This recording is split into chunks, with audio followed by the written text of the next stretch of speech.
since 2004, so have experienced a lot of different markets, and definitely excited to share with you guys so that you can be happy to learn from our mistakes and things that we've learned throughout the years in different markets that we've experienced. So. Well, guys. And then segue to Chad. Did you want to make an announcement? And our driver this morning, I was kind of disappointed. I know. Was it? Yeah. Not enough cologne. That's more cologne on an Uber driver or a limo driver is necessary. Come as over much cologne as possible. for the Zoomers. Okay, so do you mind if I Go for it. intro you? Yes, intro Can you us. ask somebody to see, can they hear us? Okay. You guys can hear okay on Stab, Zoom? Gary, Robert. Yeah, I can hear great. Thank you. You're Awesome. on. Thanks, Robert. Okay, good. So, thanks guys. This is the second class of Shift. And so Shift is obviously the book that Gary Keller wrote. It's so practical and so relevant, and it was written and released in 2007. Yeah. Which is kind of cool because we're going through a shifting market all over again, and everything that's in there is still tactics and examples that we use today. And why and the way in which we put Shift together was to have experienced agents in our market center, leaders in our market center, mega agents, delivering not only the stuff from the book. So you guys, if you've read the Shift, you know what we're going to be discussing, in this case, tactic 3 and 4, but it's being delivered by mega agents that have been doing this for a long time and operating at a high level, but also adding their secret sauce and all their fail forwards and all their success and tips and so forth. But if I can, before they start, I wanted to just real quick talk about something that I always mention, which is really important in a shifting market. One of the things that Gary Keller had mentioned, I thought brilliantly, was there's a lot of agents over the last couple of years that have done bad business in a good market. And it's very easy to sell a home in that scenario, right? Where you get a listing, you throw a sign out front, you hammer it 4 times, and by the 4th time that you hit that sign, you got 15 offers. And it can fool you. That level of success can fool you into thinking, oh my God, I'm such a good real estate agent. But are you? I mean, do you know the market? When the market shifts, are you prepared for that? In every shifting market, it's pretty well expected that we're going to have about a 30 to 35% attrition. Because those agents that refuse to make a change and really learn our industry are going to be weeded out. They're going to exit our industry. And so there's a couple of things that I always would tell you guys is be the local economist of choice. How do you stand out from your competition? Is be the local economist of choice. You have to understand what your numbers are. You have to. We make it easy for you. We send out reports like the TMO report, the Total Market Overview report. There's resources like InfoSparks. And some of the things that you should know no matter what is average days on market. You guys know the difference, right, between average and median? Because when I ask people, what's the average days on market, they'll always go, oh, like 11, 10, 11. That's the median, not the average. But when so it depends. I mean, should you use median or should you use average? When you're dealing with a client, you should be using average, because when does the client ever go, hey, in this community, what's the median that I'll pay for this home? I've never heard a client ever ask that, right? But days on market is important because you want to know, like, how many days is this thing going to sit on average? But being a local economist of choice, you got to get real micro. So it's good to know the island, just as a kind of an overview. But it's even better to know what the community that your client is looking to either buy or sell in. So averages is really good, important to know. Average sales price, separating out single family versus condo, is super important to know. Months of inventory is really, really important to know. And I don't know if for a lot of you guys are new agents or what have you, but there's a formula that we talk about. Fran actually just heard me go through this whole thing with another class, right? But there's a formula. So 1 to 5 months of inventory is still a seller's market. 6 months is kind of a neutral market, and 6+ is a buyer's market. And heavy buyer's markets are ripe for those silly TV shows that you see where, like, you want 700,000 for a home, I'll give you 600 instead, and I want the jet skis and the BMW in the front. Like, those crazy things are a heavy buyer's market. One thing I'd like to add, one of the conversations that we're having with our sellers when we're going over the comps and the solds, we're looking at when did that go into contract and what was the interest rate? I was like, oh, that sold is at, a 2 or 3% interest rate. We're here now. So it's, even though it's a comp, it's not really reflective of where we're at. Yeah, and especially in a volatile market that's ever changing now, to Adrienne's point, 60 days ago, 90 days ago was a different environment in terms of the purchasing power that a buyer might have. And that's a big difference. And not that you need to be mortgage people, but it's a good idea to be able to illustrate that when you're talking to both buyers and sellers. So, I have a question, just random. Yeah. When was the last time that Hawaii was in a buyer's market? Oh, 2008. 6, 7, 8. So it's been- yeah, 2008, 9. yeah, but Participants but we're also in a little bit of a unique situation, which is a good thing for all of you guys. So before you guys think, oh my God, there's going to be attrition, and I might not make it. First of all, you're with the right company. And then- The We'll fact- all make it. Well, the fact that you're here in our class is also evident that you're doing the right things and you're taking the right steps to educate yourself and train up and level up. So all those things are great. But the vacuum and the uniqueness that KW Honolulu is in versus the mainland is the example that I often like to give is, because you're from the mainland, I used to live on the mainland, went to college in the mainland. Las Vegas, for instance, you can remember that boom that happened in Las Vegas when you can build for as far as your eye can see. What's the true value of that thing? And I remember going there. I had a lot of friends that bought there, and I helped a lot of friends that buy there too. And when I remember we took one of my friends to a new construction. We get into a golf cart, and he goes, "Hell, I'll show you all the new properties. Which one do you want? You want this one, this one, this one, this one? Pick one. You can move in tomorrow." And my friend was like, "This is amazing," and I'm like, "This is awful. The supply and demand of this thing is really, really bad. You should not buy here whatsoever." And of course, he ended up buying there anyways. And it's what's funny about Las Vegas and that kind of community, and that applies to the Idahos and the Colorados and the Texas and the Floridas, where there's vast amount of land and it's unlimited the amount that you can build. Is it's finite in terms of the value that you can achieve, because the value of something is what someone's willing to pay for it, but it's based upon inventory. You put too much inventory in one spot and the demand slows down and it ruins the entire neighborhood, completely changes. In the mainland, there are some new construction places that you walk into, new construction now, and you go, what do you want for this? 400? I'll give you 3. You can actually negotiate with the builder. Whereas here, evident to the little bit of the vacuum that we're in here, is you walk into new construction, like, yeah, you want this property? Fantastic. It's a pile of dirt. There's a stake that's in it. And maybe 6 months to 9 months, it'll be ready. But guess what? We have this thing called lottery. So go ahead and put your name in a bucket and we'll call you. Or we won't. So that's evident to how our market is here, which is still a good thing. Because we have very limited amount of supply. We have huge demand. We have military, we have corporate relocation, we have all these different things. So we won't hit the buyer's market like the mainland will, but our market will absolutely correct itself, will absolutely normalize by things that are out of our control. Affordability will change. The person that was maxed out and could afford an $800,000 single family home, which by today's standards right now is kind of the starter single family home. If you're working with that buyer, you have to re-educate them to go, hey, so this townhome might be a good idea to consider, or this condo might be a good idea to consider. And some of the dialogue that you're having with them is, if they're resigned to, no, but here's the thing, I need a single family home because I have the dog and I want to drink the coffee and the wine. Okay. This is an investment. It's a tool for wealth building. So if they're a first-time home buyer, the conversation and dialogue that you should be having with them is educating them on financial literacy. Buying a home is literally a trampoline to building wealth. And there's an actual statistic that homeowners are 42 times wealthier than renters. It's not because they have 42 times more money in their pocket. It's because this mechanism, this investment tool, which is the home, grew. So it's like, you got to jump on this train. The train may have changed. It's not the single family train, the 4-bedroom, 3-bath, single family home overlooking, Makakilo or whatever it is. Now it's a townhome, but trust me, that train will still perform. In fact, I was looking at information today. Condos and townhome appreciation is up super, super high. So it doesn't matter. You just put your money into one thing versus another. This other thing that you think is less than, which is a condo or townhome, outperforms single family.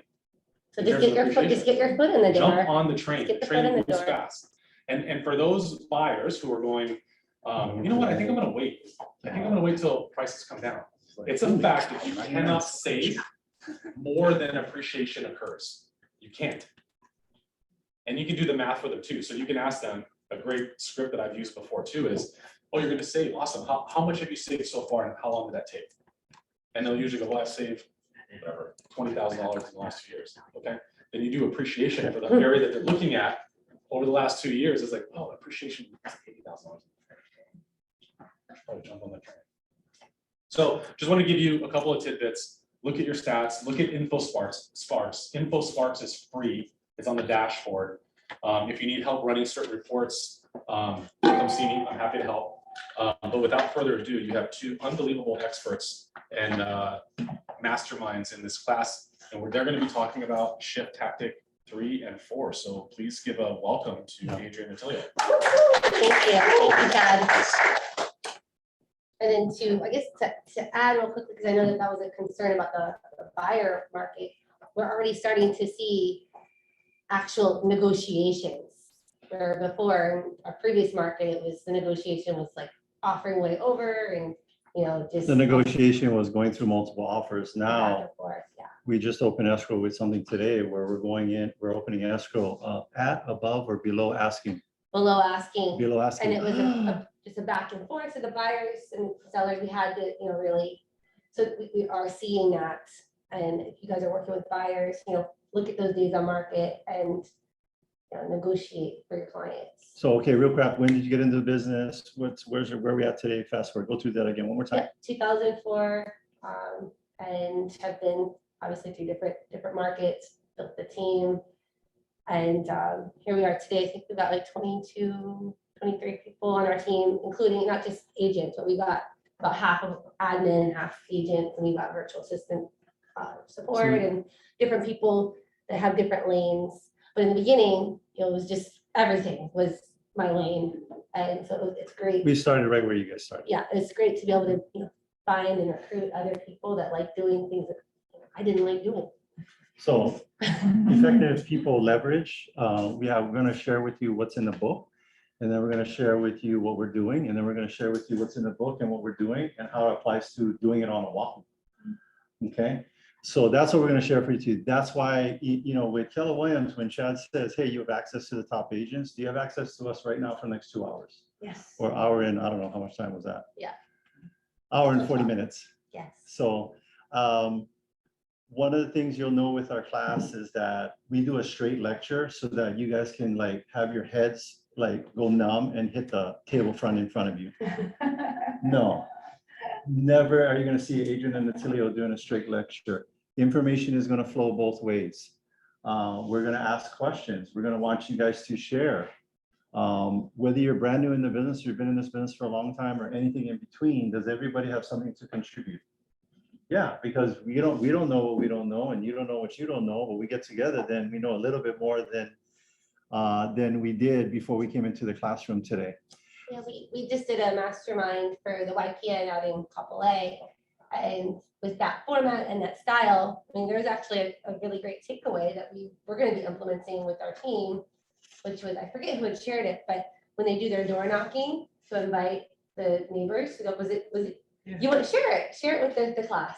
We've just done, have flyers talking about doing a food drive. So we go around and knock on the neighbor's door. So it's not necessarily asking about, if they know anyone buying or if they want to come by, but more so having them come by and bring food to us so that we can donate it.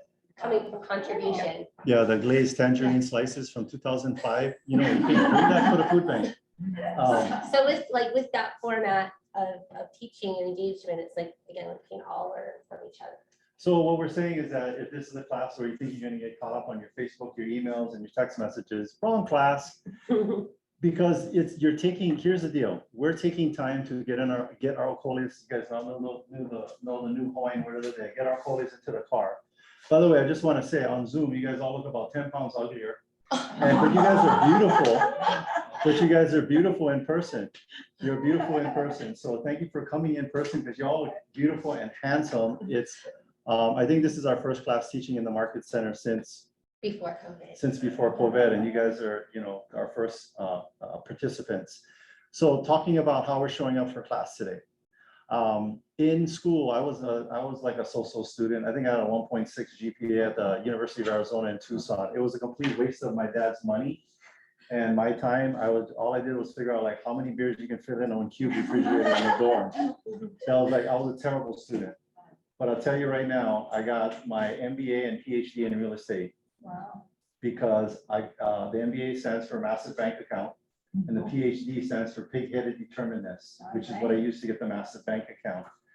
I will tell you right now, if I went back to school, I've learned how to become a student. That's what I need you all to do today is learn or be the A students.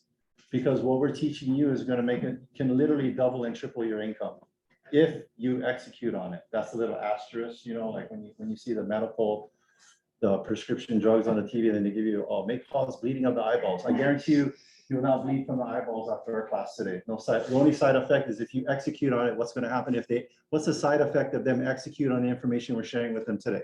You too can have an MBA. You too can have an MBA. Everybody say, I want an MBA. I want an MBA. So stuff like that, we learned from Tony Robbins is getting you guys active in it. Because I tell you right now, I don't like going to classes. I don't mind teaching them because I'm fully engaged in the moment, but my challenge is to keep you guys engaged and not be like, because here's the question you got to ask yourself.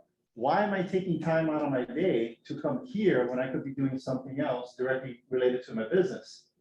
Abraham Lincoln was asked the question. You know what the question they asked Abraham Lincoln?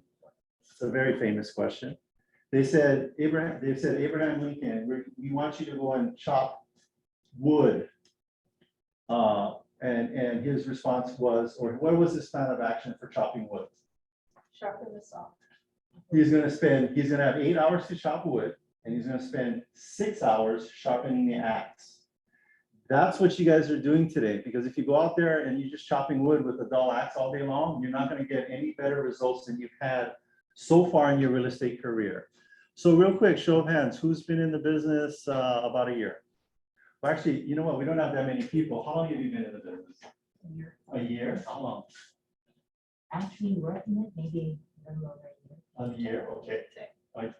6 months. 6 months, okay. Here. A year? Less than a month. Less than a month? You know what I'm saying? 30 years, okay, great. Love that. You have like 0 and 30, and then you got us, which is. We're in between. We're in between. And then how long you been in this? Brand new. Brand new, okay, perfect. You know what I love about brand new agents? You guys don't have all these hangups, and you are smart. And you know what I love about agents that have been in this for a long time and still come up to class? They're growth oriented. Yeah. Adrienne and I still spend time and money to go learn. I've taken Bold like 9 times. Anybody in Bold right now? Okay, cool. I've taken it 9 times because there's stuff in there that you need to hear over and over and over because we're all human beings and we're thick-headed. Why we don't have everything in all areas of our life? Because we don't execute on the stuff that we already know. You can Google anything you need to know in today's class and you wouldn't even be here for 2 hours. But what we're going to share with you and what we're going to engage with you and take you through this learning process is that this will sink into your head and you'll be able, it's not memory that's the issue, it's recall of this information. So when you're in front of that client and you got to say, you know what, we need to reposition your property in the market right now. What did I just ask for? Price reduction. So write that down. We need to reposition your property in the market right now. Write that down. I'm giving you a script. We need to reposition our property in the market right now. We are going to have a conversation like that with a $2.6 million listing today at 3 o'clock.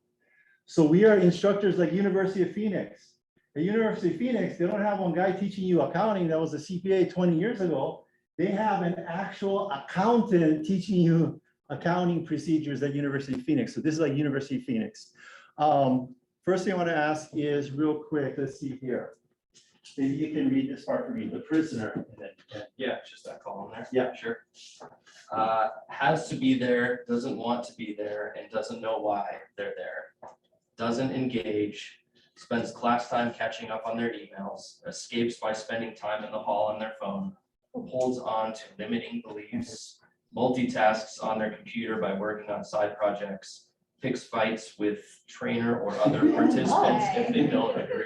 okay, I know none of you are the prisoner. So these are like the different ways that we can come into training like this. Can you read for us the vacation? Sure.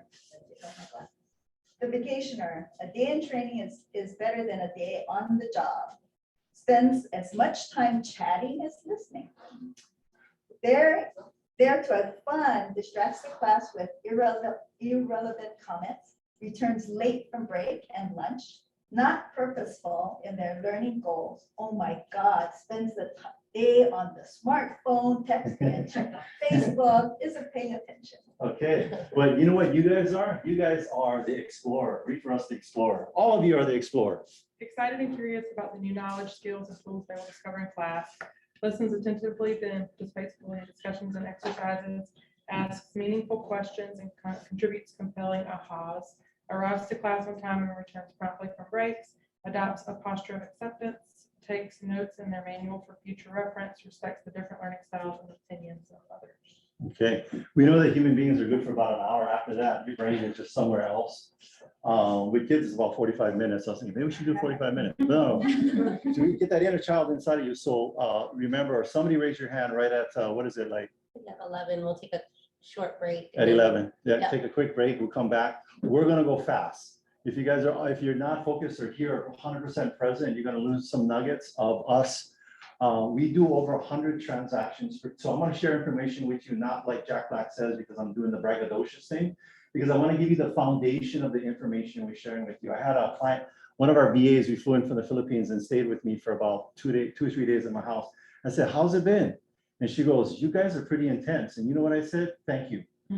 So that's what we're gonna do, is we're gonna funnel all that down and share that with you from years and years of experience, combined with Gary Keller, 20th wealthiest guy in the world, the Stephen Jobs of Keller Williams, and we're gonna share that with you right now between now and 12. Here's my first question for you that I wanted to start out with you. The most important shift tactic that you guys need to adapt right now is what? What do you think is the most important shift tactic intuitively that you think you need to adapt right now? Lead gen, What's that? lead gen, Lead gen, that's a good one. What else? And there's no right or wrong answers. Creating motivation. Creating motivation for buyers. What else?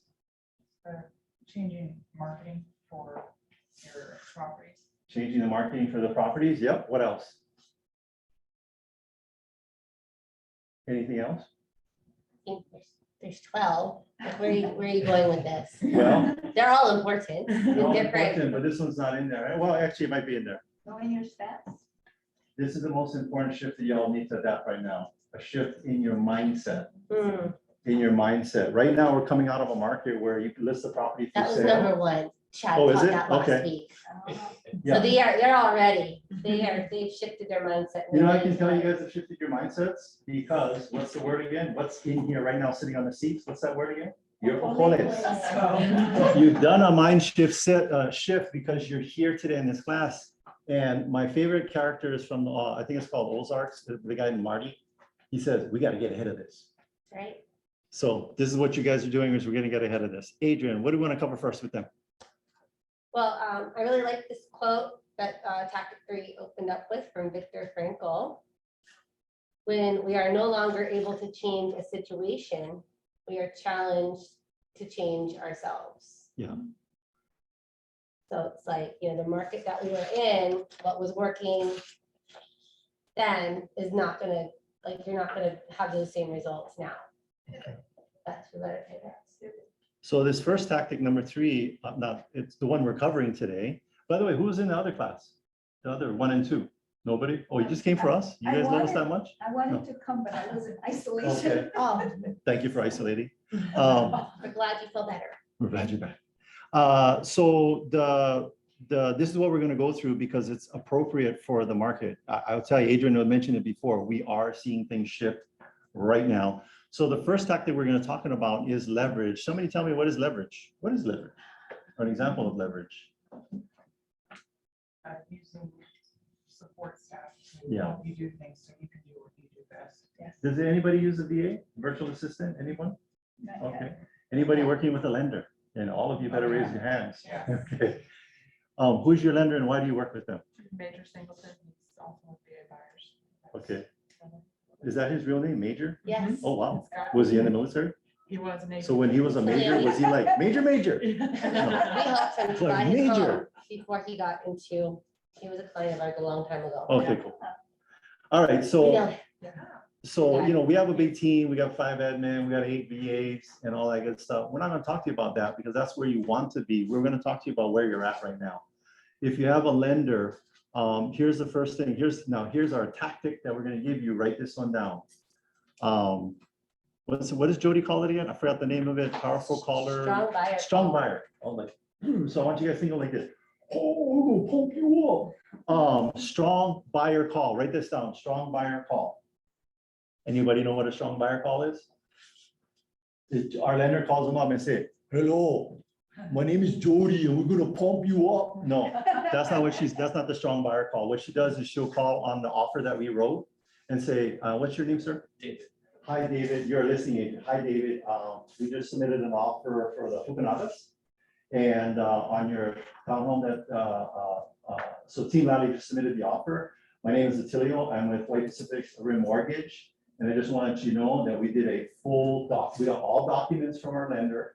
We did the credit check, we did everything. And I want to tell you that if we give it a pre-approval, it's solid, it's gold, it's going to happen. So if you do get into escrow with our buyer, you will be able to close. Financing is not going to be an issue. Who here would like to have your lender give that kind of call? Yes. Yeah, okay. So is that something that is free that you guys can use right after you're done with this class? Okay, that's it, we're done. No, Yeah, keep when going. they're saying it's like the words that you use matter. And in your books on page 45, there's a little nugget that I highlighted. And it's like, you want to think of, you don't want to call them vendors or even affiliates, you call them, well, it says preferred partners. On our team, we call them experts we trust. Write that down, experts we Expert trust. preferred partner, like, I think, again, the words that you use are important. Has anybody seen any of the agent remarks for us, for our listings? It'll say, a seller prefers, Request. seller requests, pre-approval from Jody from Pacific Rim Mortgage. You guys know why we do that? It's because we want to make sure that, because I'm telling you right now, we've had offers come in from knucklehead, mortgage people, and it just, because they're just like us, if they're everywhere. Realtors and mortgage people, we're like cockroaches. We're everywhere. We're going to survive the nuclear fallout. It'll be realtors and mortgage brokers. We'll still survive the nuclear fallout. But we're everywhere, but competency is not equally spread out amongst the whole industry, even our industry, even within Keller Williams. So we want to make sure that that they're having the best financing possible, so that if they bring an offer, that we have a high probability of closing. Did we start that even though just because of the shift? No, we've always been doing that.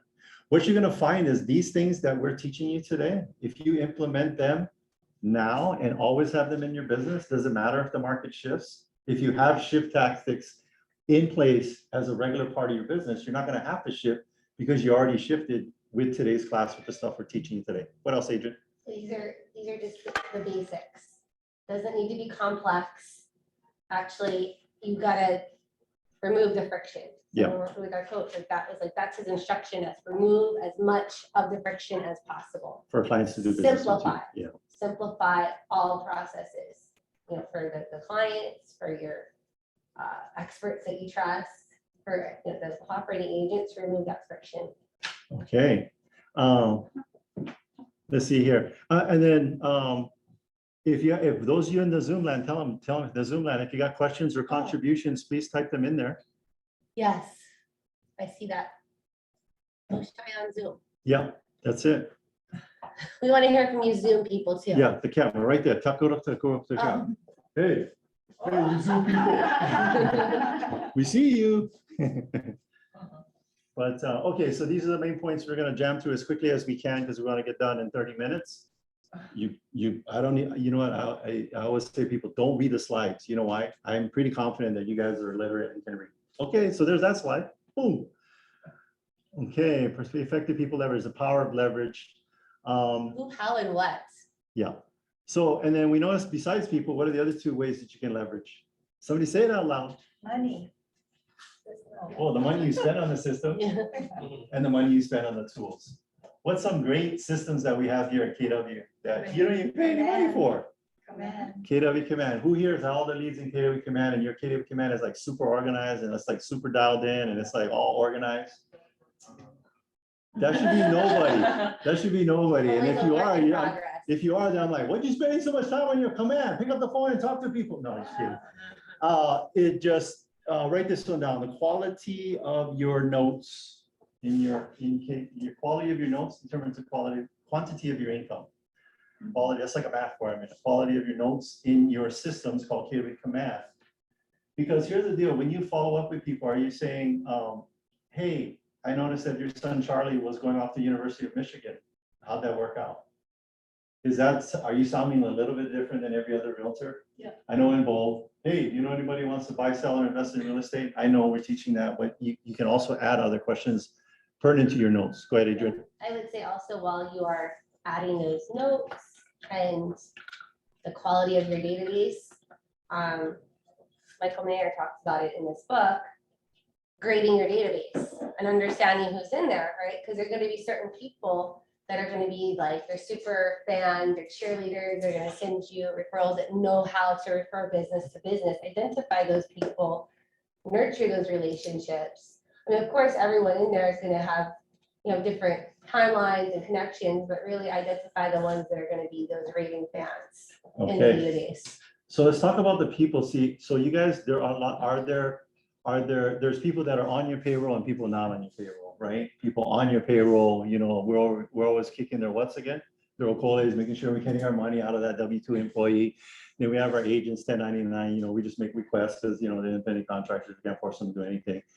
And then there's our experts we trust. Or preferred partners. What are some ways that we, with our preferred partners, Adrienne, share with them some hands-on ways that don't cost any money, that we help nurture the relationship with them? And what is our what's the main expectation we have for our experts we trust?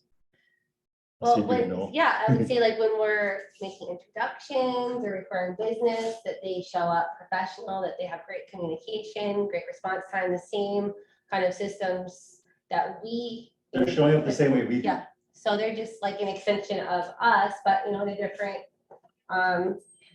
field. Yeah. Part of the transaction. So there's that, and then the other thing is that, you know, we meet with them regularly. You know, they're coming on to, we do every morning, we do a 15-minute huddle. And so our vendors are always welcome to be there, but we highlight them. We have them, you know, come in and teach and connect and, you know, help to share what's going on. When I first got my license, my broker at the time, Alan Farney, I said, you anybody know Farney Realty? They've been around for like a long time. The parents, I think the dad passed away, but Farney Realty, and that's where I took my class. I was working at Sears across the street, got my license, I passed the test, got my, and then I passed the test and everything. I didn't do nothing with my license for 1 year. Who here, has anybody closed a transaction yet? You're better than me in my first year. I did zero. So you're ahead of me. Okay, but of the three things up here for leverage, what's the most important? It's the people. And so work on your people skills, because our people skills, if you think about it, your people skills determine all the high points of joy in your life, and your people skills determine, and the people you work with determine the low side points, right? Broken relationships, graduation, you know, that relative always like borrow money from you, never gonna pay you back. And then, you know, that rich uncle who died and left you all his millions. Okay, it's always people that's involved there. I would also say that, like in the shift book, they talk about different ways to do more with less, right? So you don't necessarily need to have them on your payroll. It could be some kind of arrangement. For example, like if you want to include someone to help you with your showings, or you know, you partner up with somebody, or you know, you leverage out. And it's, you know, based on once it closes, you're going to get this amount, or it's by the hour. So there's a lot of different ways to have somebody be, you know, helpful without having to put them as a W-2 employee. Yeah, so, okay, so everybody write this down, info@teamlally.com, info@teamlally.com, info, I-N-F-O @team, L-A-L-L-Y.com. What's that email again? info@teamlally.com. Oh, I'm on the radio. If you guys, if anybody, we used to give stuff away and like, oh, we email it to all the people in the class and you guys don't do nothing with it. You'll still request it from us, and there's still a probability you still won't do nothing with it, but at least you got some skin in the game because you came to us and asked for it. So if you'd like to see our showing partner agreement form that we made up, you send an email to info@teamlally.com and say, hey, Atillio and Adrienne, can I get that showing partner agreement? And then our BAs will shoot it back to I you. would say that it's a great way, as a new agent to earn and learn. And, even like, as you become busier, then you can, pay it Don't- forward, right? Don't call us, but call the other, because we have, we're in our nest and we have all our little birdie agents, oh, chirp, chirp, chirp, chirp, and we're all feeding them, we gotta feed them, we can feed you, our little birdie's gonna start, so. Well, go to other agents that, here, if, an I'm agent. that- available to help with showings, like I see that I'm available to help with open houses. She needs same help, thing. what's your name? Stephanie. Stephanie needs help. Yeah. Well, here's Stephanie, do you have more than one listing? Yes. Okay, you know when an agent needs help? When they got more than one listing, because can you be at 2 open houses at the same time?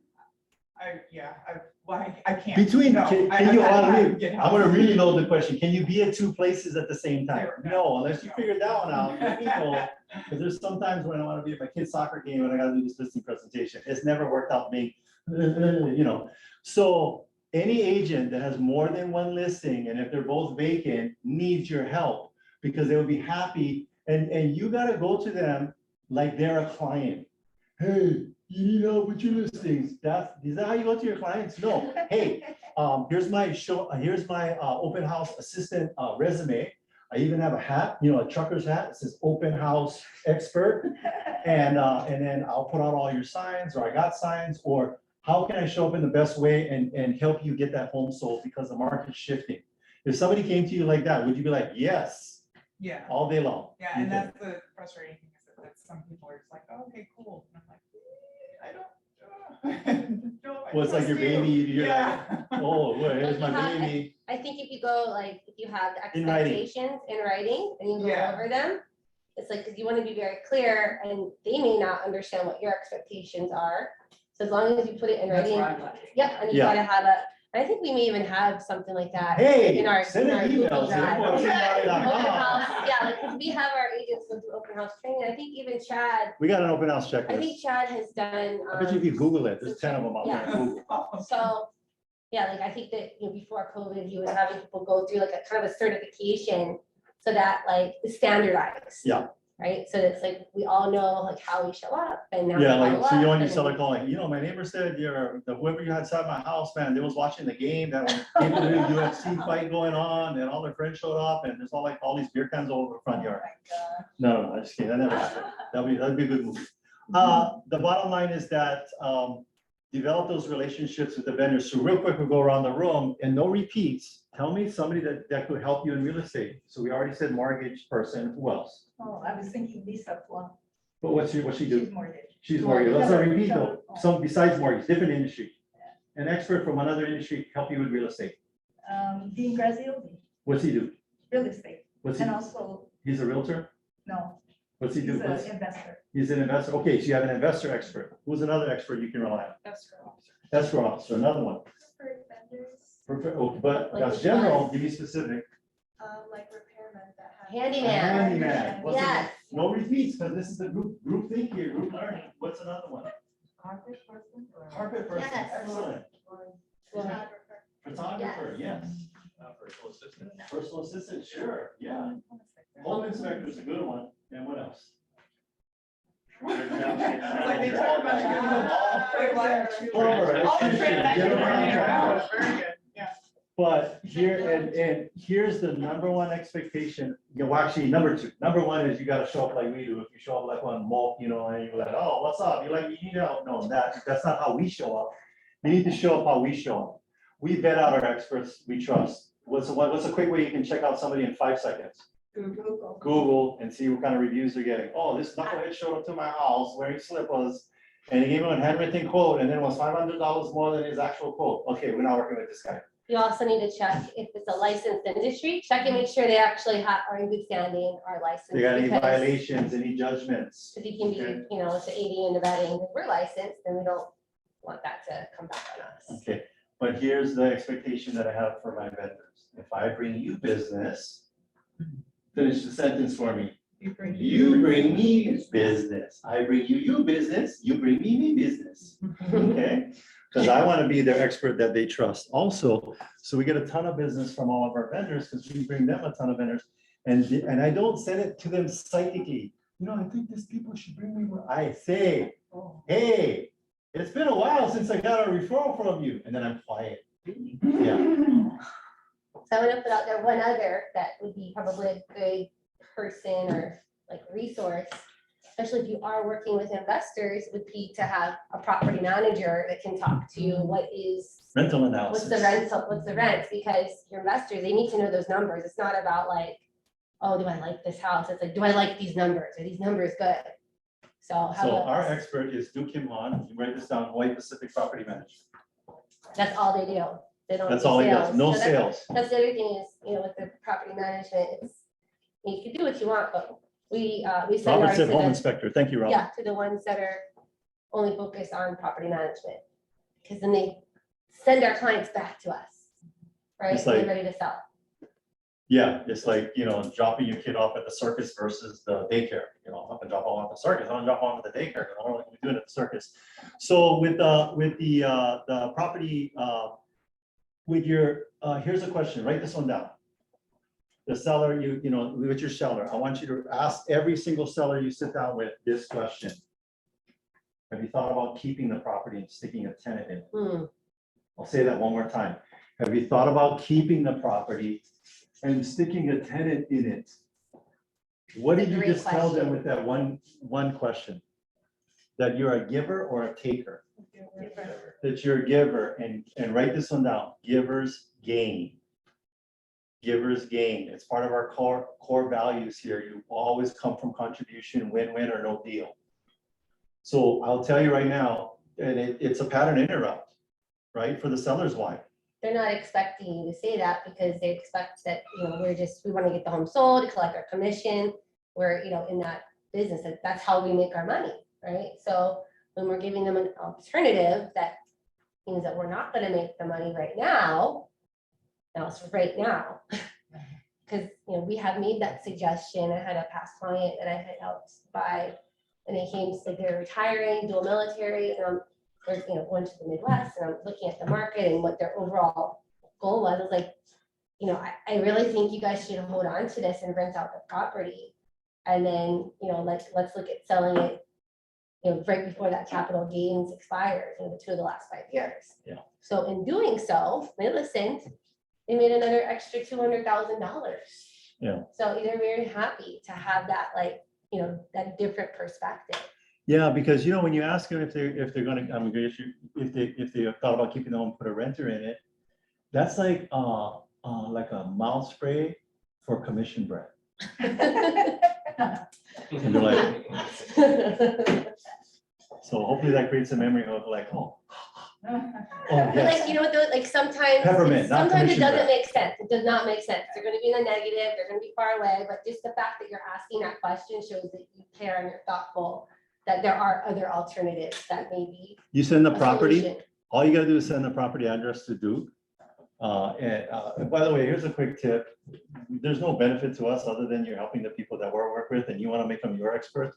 You just go to our website, teamlally.com, experts we trust, and we are all about R&D. What's R&D? Rip off some dude. Rip off and duplicate. Oh. Heavy duty R&D department, rip off and duplicate. We are open book, whatever we got, you guys can have, we share with you all. You know why? And hopefully this is a kick in the hiney. 90% of what I'm sharing with you, y'all won't do. I hope that kicks you in the hiney and you're like, oh, yeah, I'm gonna do it. Hope that gets you upset and you do it because we want you to be successful. All right, questions.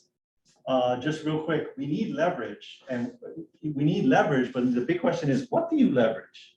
So there's the 80-20 rule. So 80% of your activities generate 20% of your income. And then there's that 20% that's generating 80% of your income. And you need to know the difference.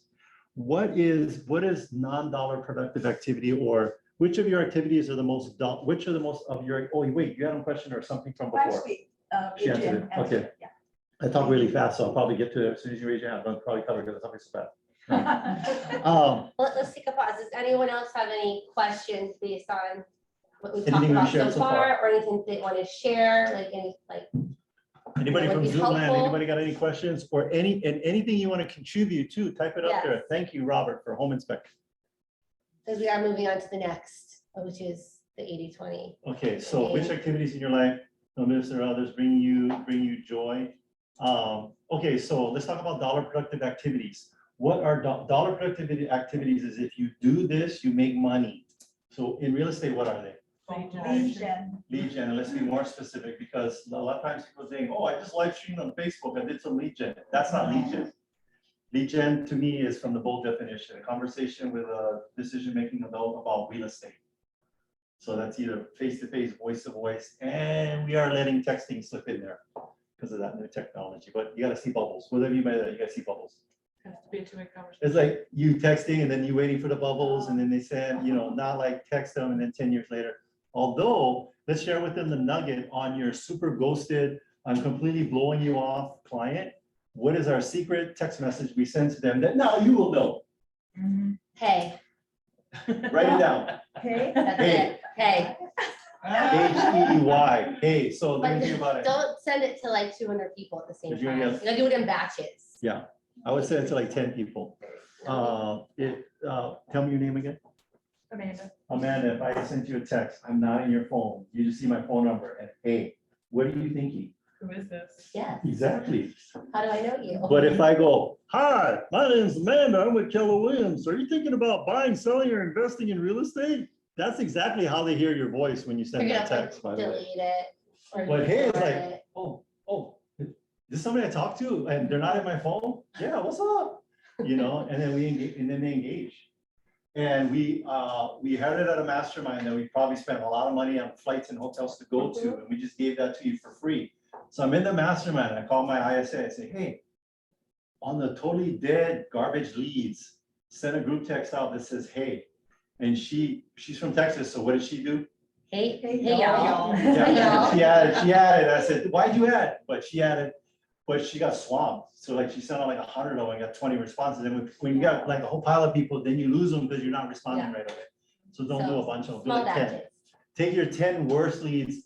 Will you guys promise me, cross your heart, hope to die?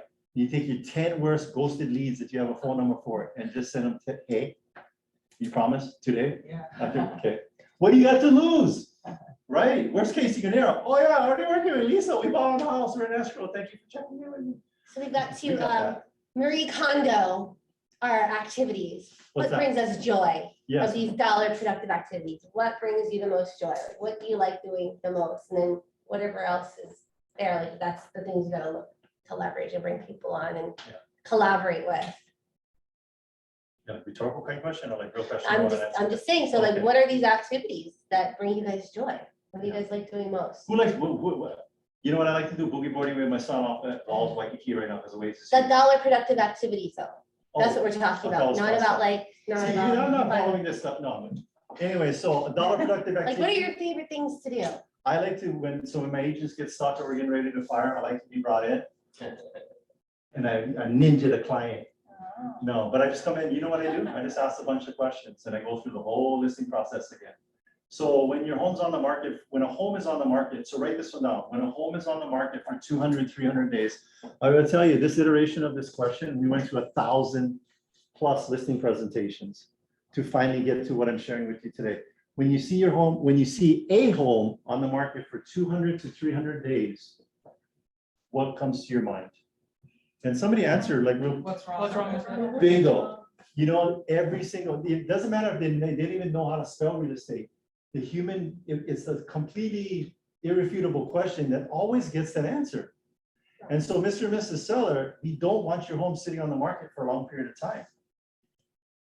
And so we need to make sure that we're going to reposition it in the market so that we can get this thing in escrow and get you to your grandkids in Texas that you wanted to get to. Does that make sense? So you got to tie in the price adjustment to their why, and that's what I just did for you. So Atillio really enjoys doing that part of the business. And here in the last page in this tactic 3, it says to grow, you must let go. So for you guys, like control freaks, if you just have an issue with control, you just have to let it go. And that whoever that you partner up with or bring on, like we talked about the open houses and showing that you have to let it go and understand that they maybe at first are not going to be as great or do it exactly how you do it. But if that's their lane and over time and like they're going to continue to master it and eventually it will become better than you've ever been. Right. So you've got to be able to let it go and not be like super controlling, but helpful and encouraging and systematize it. And Here's a mind shift that y'all need to adopt right now. Your clients don't need you. They need the results. Stop saying, oh, I gotta do this for my client. I gotta go show this to my client. I gotta go do this open house. I gotta go do this with my client. My client only needs me. No, there's 7,000 of yous on this island. There's 7,000 of them. I guarantee there's a really good 100 of them that are like super awesome good. We're not the cat's meow for real estate teams. We know that we lost these things. We got yeah, fired. I think a big part of it too is just having that ability to let go. Yeah. And understand that, okay, yes, like this person, they're new, they're not going to be as good. We have to give that the leeway for the learning curve. And then eventually, again, they're going to be better than we've ever been able to do it. So Yeah. just be able to. So this is the progression. In the beginning, it's I did it. Mhm. And we go, we do it. And then, down the road is they do it. So Adrienne and I are at the level of our business where they do it. We actually have some listings ourselves because we want to sharpen, use that axe to chop some wood every once in a while that we sharpen all the time. We spend most of our time sharpening our axe. You guys are spending most of your time chopping wood, but you're taking some time right now in this class to sharpen it, and we want to give you some tools. Our objective today is have you guys leave with stuff today that's going to help either make your lives easier and make you more money, but ideally both make your lives easier and you make more money. What else, Adrienne? I'll share with you guys, as a newer agent, I was terrible with paperwork. I was so stressed out every time I had a closing. It was like happy because I have to check, but just the close file checklist, like just organizing, it was awful. And I didn't have any kind of like special hiring process. It was more like I had a client that I liked. She was organized. She was really, good with her communication. I was like, okay, can you come help me? I'll teach you how to do real estate, but I need help with this admin part. And that's what she did. And then when she was ready to move into the buyer side, I said, okay, great. You need to find and train and replace yourself. And then I will show you what's next. So that was just that was a progression. It wasn't any it was just something that came naturally. And share with them, why is it Team Lally and not Team Leonardi? Oh, Leonardi is my last name. Lally is her last name. Why is it Team Lally and not Team Leonardi? Because it got licensed before you, and you can't. He was actually my very first listing partner, and at first I was like, oh, I did the listings, and What did your mom say? oh, my mom said because it was all ladies. It was like a whole bunch of like military spouses. She's like, I don't know about bringing any like men into your team, and the next thing you know, I'm like, okay, I'm gonna do the opposite, and then I brought on both Atillio and Howard. Because I knew like, okay, like 1 + 1 doesn't equal 2, it equals 11. And we quickly went from, I think we each had 10 listings, and the next thing you know, we're up to 50 with, that synergy. So it was quite So the either whether progression. you're joining a team or starting a team, either way, you've got to be able to submit your ego. Write this down. You know what ego stands for? Eliminating growth opportunities. Write that down. And I'm serious, write it down. Eliminating growth opportunities. Whenever you're getting resistance, you're not wanting to do stuff or having some challenges with it, it's your ego. If you're a religious or Christian person, it can also mean edging God out. So we have come a long way as far as, how we select to, bring people on the team. I mean, obviously if we have had, personal interactions and we understand the kind of like work ethic or their strengths, like that's one thing, but we do, again, have a process to follow. And so we do have a process, and we're happy to share with you guys when you're ready. We have just some things to think of. And then I know Keller Williams also has an excellent class called Career Visioning, which helps you to understand, how to put people in the right seat on the bus. Yeah. So with, once you become an agent, there's people coming at you all the time, right? All the escrow people, the lenders and everybody coming at you all the time. Just go back to them with one simple question. How are you gonna make my life easier? Tell me how you're gonna make my life easier and I'll think about working with you. And then the inverse of that is how are you making other people's lives easier to work with them? Because I'll tell you right now, there's a pain in the PIO agents, pain in the okole. And then don't be those. I know none of you guys are there because you're here, you're open-minded, you're growth-oriented. But be that, even for other within the industry, just be somebody that people like working with and that's pleasant. And I'm not saying you're giving away the farm.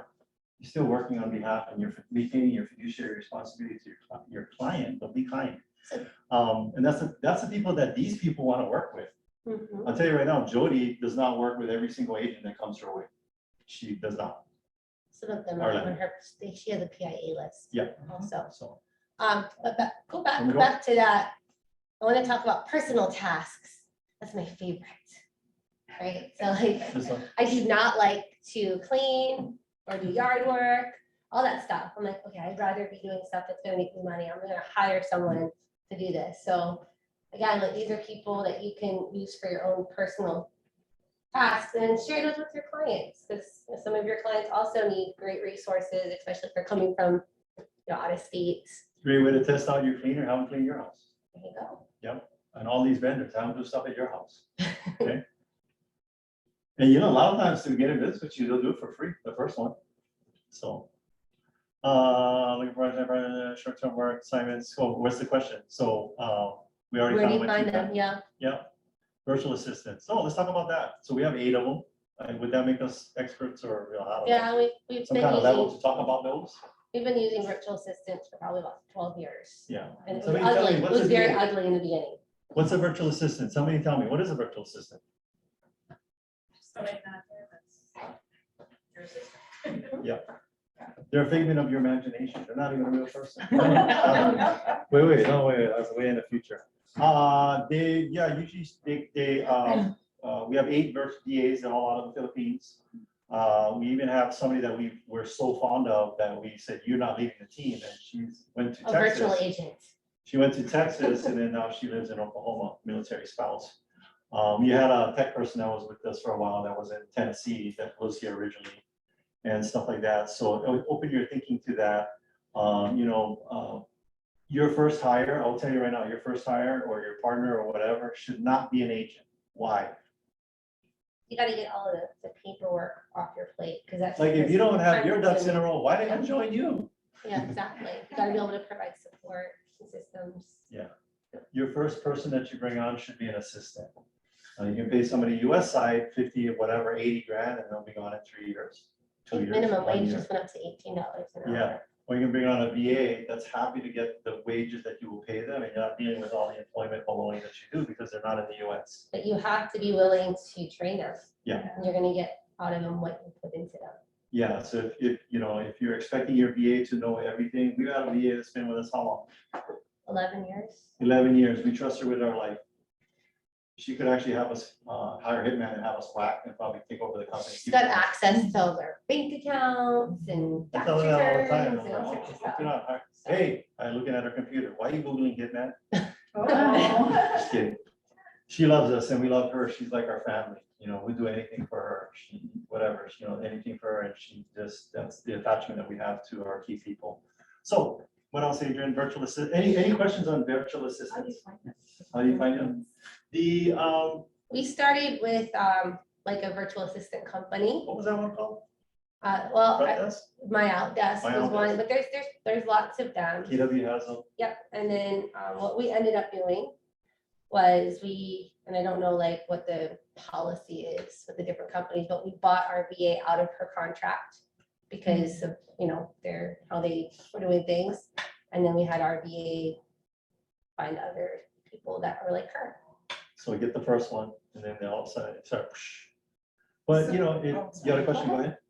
With your VAs, because a lot of my paperwork as far as uploading to the MLS, and they do all of that, Yeah. you can Yes, get them to do everything. their. Become an Yeah. assistant license, for the MLS. Okay. Yep. Okay, all right, The data entry, all of that, yeah. I'll tell you what, Get that off your plate. okay. I'll tell you what level we're at. $6 an hour. I'll I'll tell you what level we're at with our. Check with Chad. Chad? Yeah. Concierge. The concierge thing, okay, because that's. So we've got a great VA at the Market Center. There you go. Leverage the market center VAs until you're ready to have your own VA. We have a You know, bumper kind of sticker. dip, I like heart dip your VA. toe in, Yeah. you know, with the market center, because they've already trained these people. And you can plug into it, and then when you're ready to have your own, then you get your own. So I'll tell you the That's a level great, great that, suggestion.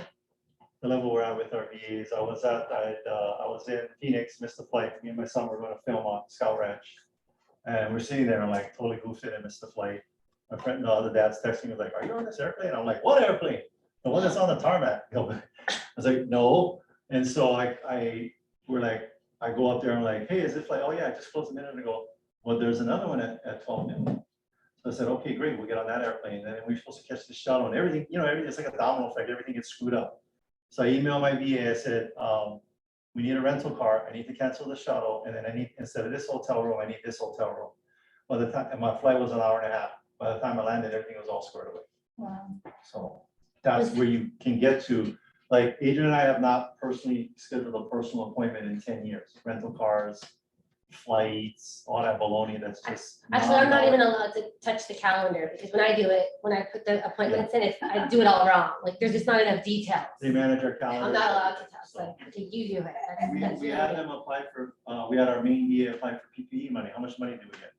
Oh, I don't know, the PPP money, like all of All those, that, those whatever. COVID, yeah, the COVID money. SBA, the PPP, like all of that, she just, money 100 is grand or flowing in something? from her efforts. Yeah. So on that note, it's 11 o'clock. Take Let's a let them break. have, take a short break, be back in 5 minutes, Yeah, 5-10 minutes. When y'all come back, we'll get started. and we'll get on to tactic 4. Yeah.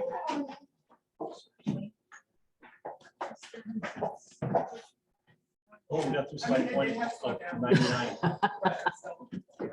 Yeah, I thought, my main Would thing you was, like a mini protein bar? I'll take a, A mini one, take a, motivated. Lead generation. is it a new slide deck? Nope. Okay, just keep, But you're gonna go. Keep clicking till we get to, Yeah. you're gonna have to like use your, oh, maybe. we should, yeah. okay, so while we're waiting to get to that slide, let's get a couple of There we go. takeaways from the tactic 3 you guys 40. can execute on right away. Who's got a share or something they're gonna execute on in tactic 3? Send the yes message, hi message. Hey, send the hey. Yeah. Okay, that's a good one. Anyone else? You guys see some notes. My share. Leveraging the lender call Yeah. prior to submitting your. Yeah, what do we call that? Or upon submitting your offer. You would- Strong buyer. Strong buyer call it. I like what you said about, you can't save enough to pay appreciation. Yes. Yep. Good one. Anything else? Well, everybody, you gotta have one from everybody, even the online people. I like the food drive idea. Yeah. Oh, yeah, that's a great idea. Yes. Okay, anybody from, I call it La La Land, anybody from La La Land, you guys, what's your takeaway?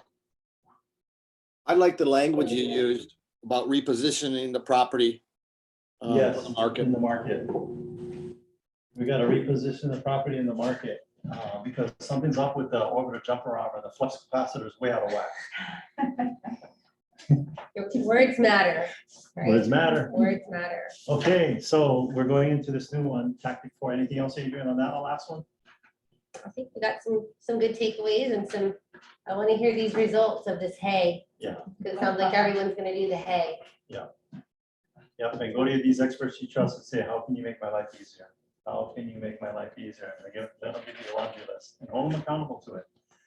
All right, so we're gonna go into this next chapter. What is it called? Finding the motivated. Lead generation, finding the motivated. And what that means is like, are some of you working with buyers that are lookers instead of buyers? Yeah. Let's give them a quick tactic. How do you screen out somebody that's a buyer versus a looker? Well, I mean, you can ask them on a scale of 1 to 10, 1 being like I'm not really looking at that hard versus I need to be in a home tomorrow. It's 10. 10, like where are you at on that scale? So, and if they say like a low number, you can ask them, what is it gonna take you to get to 10? So give them those, those prompts, and if it's like, hey, like, I need to get a better job, I need to save more money, then you can immediately kind of like, oh, okay, this is more like a watch person, I'm gonna check in with them, but I'm not gonna be showing them homes. All right, so who wants to role play with that right now with me, right now? This is a called Do It Now School, Atillio's Do It Now School. I'm the buyer, and I'm just being looky with you. And so somebody role play with me right now, what she just said. Or Adrienne, pick somebody then. Whoever's not looking at you, pick them. Shucks, I was taking notes. That's okay, so I'm Ready to roll your looky buyer. So start with the first question that she gave you. Okay, where are you on a scale of 1 to 10 on needing to move? Okay, but then give me what is a 1 and what is a 10?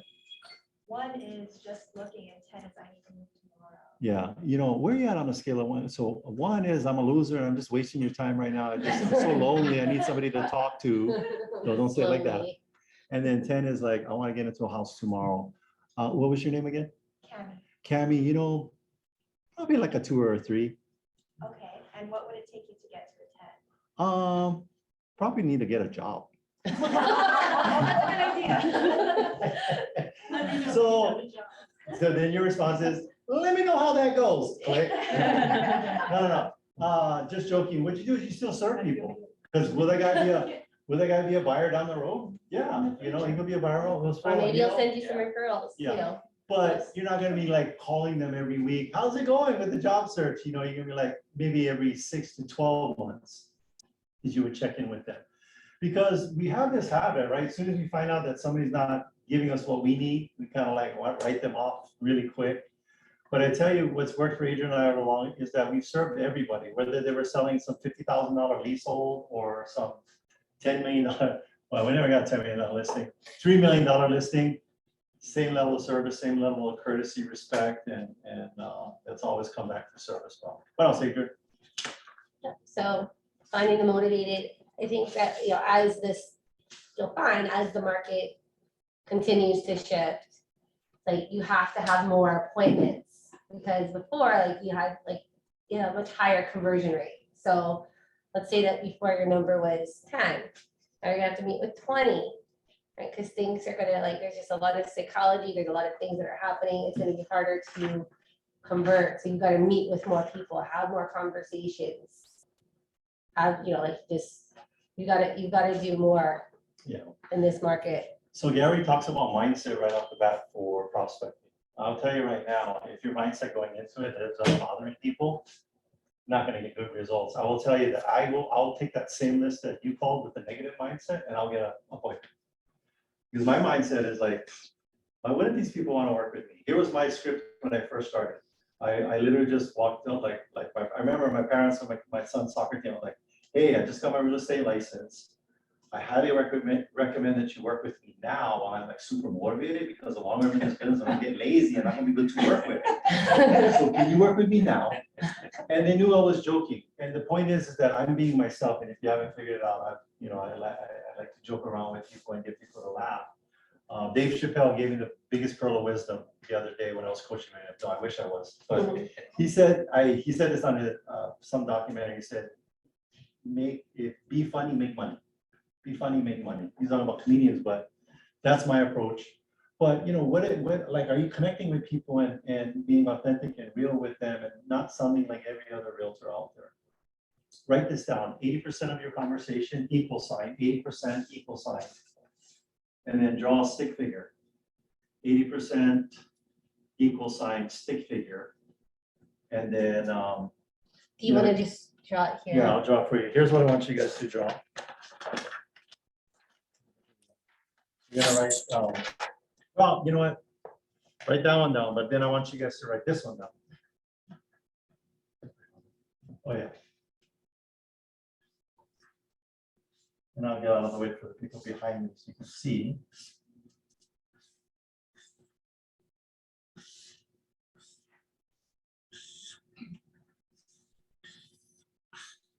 Okay. Who knows what that means? Or what do you think it means? Yes. What's that again? So what, person's greater than the house? Person's Yeah. greater than the house. Your conversation should be more focused on that person than about real estate. A lot of times we get into this talking about real estate, 80% of the time, you sound like any other realtor and they You're can just smell telling, commission, but- telling. You Yeah. gotta get into asking really great questions. So everybody write this one down. Tell me more about that. Write that down. Tell me more about that. Oh, so Henry, what do you do for a living? Well, what I do is I shovel manure into wet paper sacks. Wow, that's so interesting. Tell me more about that.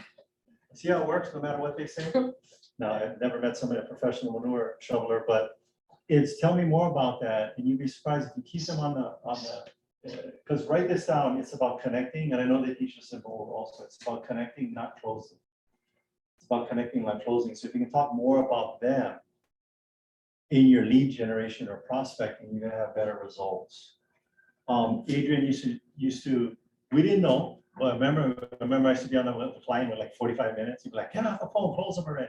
Because we No, didn't it's know. like, okay, you're just like getting off topic, like you just was all over the place, so, And I was on this part because I was all like this. yes. Oh, what do you do for a living? Oh, wow, really? Yeah. No, Oh. it was just like going like, So if you understand the disc profile, I'm a high I and Adrienne's a high D. So we complement each other perfectly. I did not have the patience to be on the phone for 45 minutes to hear the whole life story. But like, you can go deep and ask questions and get it all done. I'll give you an example. We had a 20 client- minutes. We had a client named Robert. I'm making up the name. No, that's No, actually his he's real name. not. And anyway, my business partners, we get an email from an attorney that we recommended he go get that's firing us. So I call him up and say, hey, Robert, this is Atillio. I get it, we're fired, whatever those reasons are. I just want to make sure that, we can be of any service to you in whatever way we can. And then I also sent him a text message, and then I called the referring agent. I said, if you have any connection to the client, you refer him to us. Let him know that we haven't even got started yet, and he's yanking the rug out. And this And I know guy, it's a- this guy had an auction date also. Like, Yeah, he was and- distressed. So anyway, Okay. Robert calls me, immediately I connect with him. I don't talk about real estate. I said, what's going on, Robert? What's happening? He told me, I said, wow, it's just his family, this, he's going through a lot of stress, and, his son had passed away over there, a lot of emotions going through it. He's a, corrections officer for St. Quinn, so he's got a lot of that, just emotional stuff. It's like one of the roughest prisons in the United States, if not the world.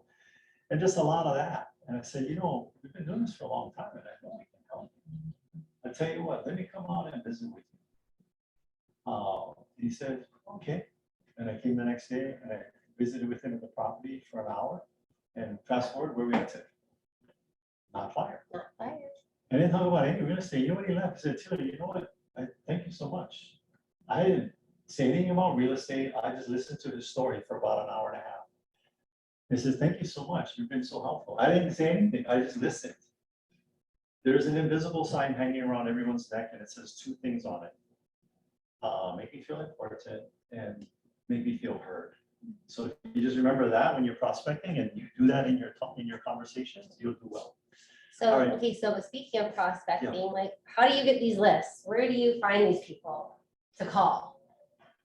And they on page 55, there are some different ideas, but let's pull the audience. Where do you guys find people to call? Like, where's been your good Okay, so sources? we teach you guys what to say, but now you're like, well, who am I gonna call? Where? Mojo. Mojo. Mojo? So you're pulling Mojo. people from like a Neighborhood circle search. dial. Okay. Oh, I thought that was one guy at the bus stop down Kalidi, Mojo. No, it's a thing that allows you to auto dial and get you lists. What else? Where else can we? Circle of influence, Circle of influence, sphere of influence, yeah, where else? circle prospect you're listening. Yes. Circle prospecting is you have the software, the house is in the middle, and it'll give you like 300 numbers, however many you want, all around that house. Because chances are that 2 of the neighbors are gonna be selling, right?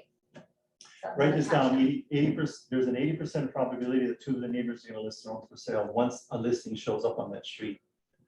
I'm 80%, trust me, you see, and then you go back the next day to do open house, boom, there's a sign 4 doors down.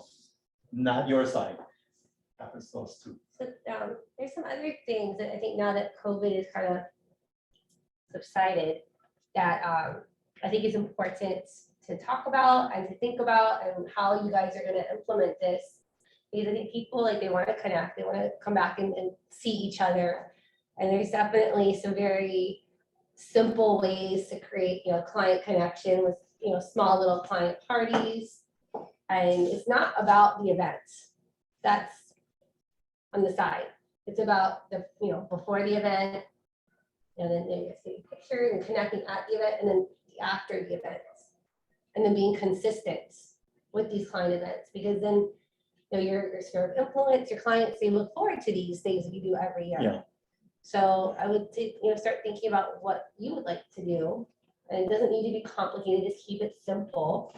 Here's one. Hey, I'm doing a coffee talk at, we just heard this on our podcast at the Starbucks at, at wherever you're at, from 4 to 6, come by, I'll buy you a cup of coffee.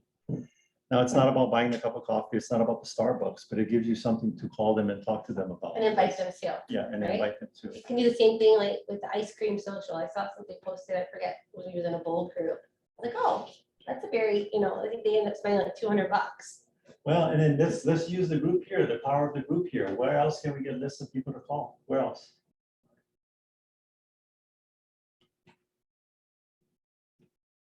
Cue the crickets. Open houses. Open houses. Come on, folks. This is like. So are open houses just for Sunday? Nope. No. How often could you sit open house? Any day. But when I try and do it on different days, like, it Is there- doesn't seem to work, like, Well, I I'll don't tell you know. what, How many like- signs do you put out? And what time do you put them up? Well, I try and put them up early, but, I only put them up the day of, and I have, 4, and if I can borrow a couple from Keller Yeah. Williams, but I put mine closer. Well, here's what I would tell you. It is working. And I'll tell you, it's not working in the way that you're thinking, like, we'll always come in through the front door. The neighbors, when you see the curtain go like that, They're watching. they're watching you. Okay. And you'll get a listing because this is what'll happen. You know what? What was your name again? Stephanie. Stephanie, you know what? Hey, my agent didn't sit that many open houses. I need to talk to her. Because I'm telling you right now, the neighbors, as soon as one sign goes up, oh, the Kelly Kitties just listed their house. Ooh, I wonder how much going for. I got the same floor plan. I got better upgrades. Especially What? if They're it's, asking that? if it's vacant, like, just go make that your office and put the signs out. It's free marketing. They will, like, people will come Tell them pop leave the by. Wi-Fi on so you Yeah. can go sit there and prospect. So even if nobody walks through the front door, your sign is out there and that's marketing that doesn't cost you anything but your time, because right now you guys have time, but not money. Right? And I don't mean that like putting you down. It's like, who here has $20,000 a month to spend on marketing? And I would say also be strategic about the open house that you're sitting, as far as like the location, the price points, how far it's off of a main road. Another little trick that we learned is if you sit ones that are under contract, the people that walk through are usually not represented. Because that's the Zillow. Because Zillow doesn't know how to like differentiate. And so when the consumers go on the Zillow, they just see it's for sale, but they don't know it's an escrow. Yeah. So then you're getting the unrepresented buyer. Things to say when people, what do you all say when people walks in the door? I just say, hello, beautiful, or hello, handsome. No, I don't say that. I don't say that. You know what I say? I say, welcome home. And that makes them laugh. They laugh. Welcome home. So write this one down. And we talked about with this one on the last mindset, but don't jump all over them like a puppy at the door. Let them walk through the house. Hey, I'm right here if you got any questions. Feel free to walk around. And then catch them before they leave and say, hey, what would be the main reason why you wouldn't want to write an offer on this home? So write that down. What would be a main reason why you wouldn't want to write an offer on this home? It's the main reason why. It's a pattern interrupt and it's going to create engagement. It's too small, because I started doing that as one client's like, we're not even looking at houses like in this size or this neighborhood. We're just curious what's going on with the market. We're actually looking over here and it's a bigger house for more money. I connected them with the buyer agent and then she sold them a house, bigger house for more money that had nothing to do with the house over there. But just saying, what will be the number one reason why you wouldn't want to write an offer on this home? By the way, thank you so much for the feedback, because I'm going to share that with my seller. So that could be the reason why you're saying that. What else, Adrienne? You want to keep going? Yeah, so again, we all know how important time blocking is. There's some questions there. Yeah. Of what you just said. Yeah, exactly. Like how many hours daily do you lead generate? I would say that, however many, that how much time that you put into it is gonna reflect your results. Yeah. So if you're Who not here, getting, who here, if I looked at your calendar right now, it would say prospecting on it. Okay, because there's two things that I can look at. I don't even need to talk to you. I can look at two things and tell me what you feel is important. What are the two things? That has Calendar, data and information in it. your calendar. Your calendar, And your and bank your checking account. account. yes, yeah. What you spend your money and your time on is what's important to you. If you have no time blocking for prospecting, and I'm not gonna call you out and say, hey, I want to see your calendar right now. If you don't have any time blocking for prospecting, I'm gonna tell you right now, the business, you're gonna have a mediocre average business. You've got to prospect. And it's not like hammer dialing and all of that stuff that like everybody dreads and doesn't want to do. Check in with past clients. How do we do over 100+ transactions a year, Adrienne? It's because we're getting all your past clients because you don't check in with them. I hope that was some burn sauce to get you motivated to go check in with your clients. And there's also like agents that get out of the business that leave. I mean, I know that that's another strategy that could be used, that if you know that this, or even if this agent passed away, like, go look for all of their closings, because these people need to be adopted, right? So reach out to the ones that have been orphaned, those orphaned clients, and be a good resource. Yeah, so on your Facebook, you have the direct connect, you don't even have that phone number, but you can call them through Facebook, call all And the the people. messengers. Yeah, through that. I know of this only in theory because I'm not on any social media whatsoever, but Adrienne is. And, but call them and say, hey, I just want to let you know I'm a realtor. What's going on with you? Anything, and what's the good news with you? Or And I then- want to invite you to my coffee talk, Yeah. or I want to invite you to my ice cream social. Or you know what, whatever. here's Or one doing a thing food to brand drive. agents. You know what? I gotta practice doing a comparative market analysis. Can I put it in your house? And send it to you and tell me what you think? Yes. That's true. If Yeah. you're brand new, you need to be practicing. If you're seasoned agent, you probably want to know what's going on in that neighborhood, just so you have the data. Okay. So how will you spend your money? Who holds you accountable? Who here has accountability partners? Okay. You're What is bold, your? right? You guys are in doing bold? accountability Okay. partners. Are you gonna continue on that after bold? Is it working? Do you feel like it's? I'm not involved, but yes. So what made you get an accountability partner then? I did bold last time. Oh, And I just feel like it's good for me to go over all of my goals with someone, make sure that I'm staying on task and getting things done. Okay. so that was like a carryover from the last bold. So you continued on with your an accountability partner from the last time. Your accountability partners need to be here on this island. Nope. No, with technology, they could be in Guangdong, China, probably. Only speak English and you speak English. If they speak Mandarin, I hope you speak Mandarin, but there's KW agents all over. It's better getting somebody in a different market. Because if you're their accountability partner, at least there's one KW agent that's gonna send you referrals, right, to Hawaii. And by the way, get one in the mainland, because everybody likes talking to the KW agents in Hawaii. You go to the family reunion and make it like, oh, from Hawaii, oh, from Oklahoma, get out of here. No. But so I have somebody, because there's no such thing as self-discipline. I'll tell you right now, you may see people that are disciplined in certain areas of their life, but there's no like somebody that's all disciplined in all areas of their life. That's not true. We're all human beings and we're fallible. How many hours daily do you lead generate? I would challenge you to do this. And lead generate is a voice-to-voice conversation with decision-making adult about real estate. Put a stopwatch around your neck. When you're actually talking, hit click. And then when you stop talking, hit click.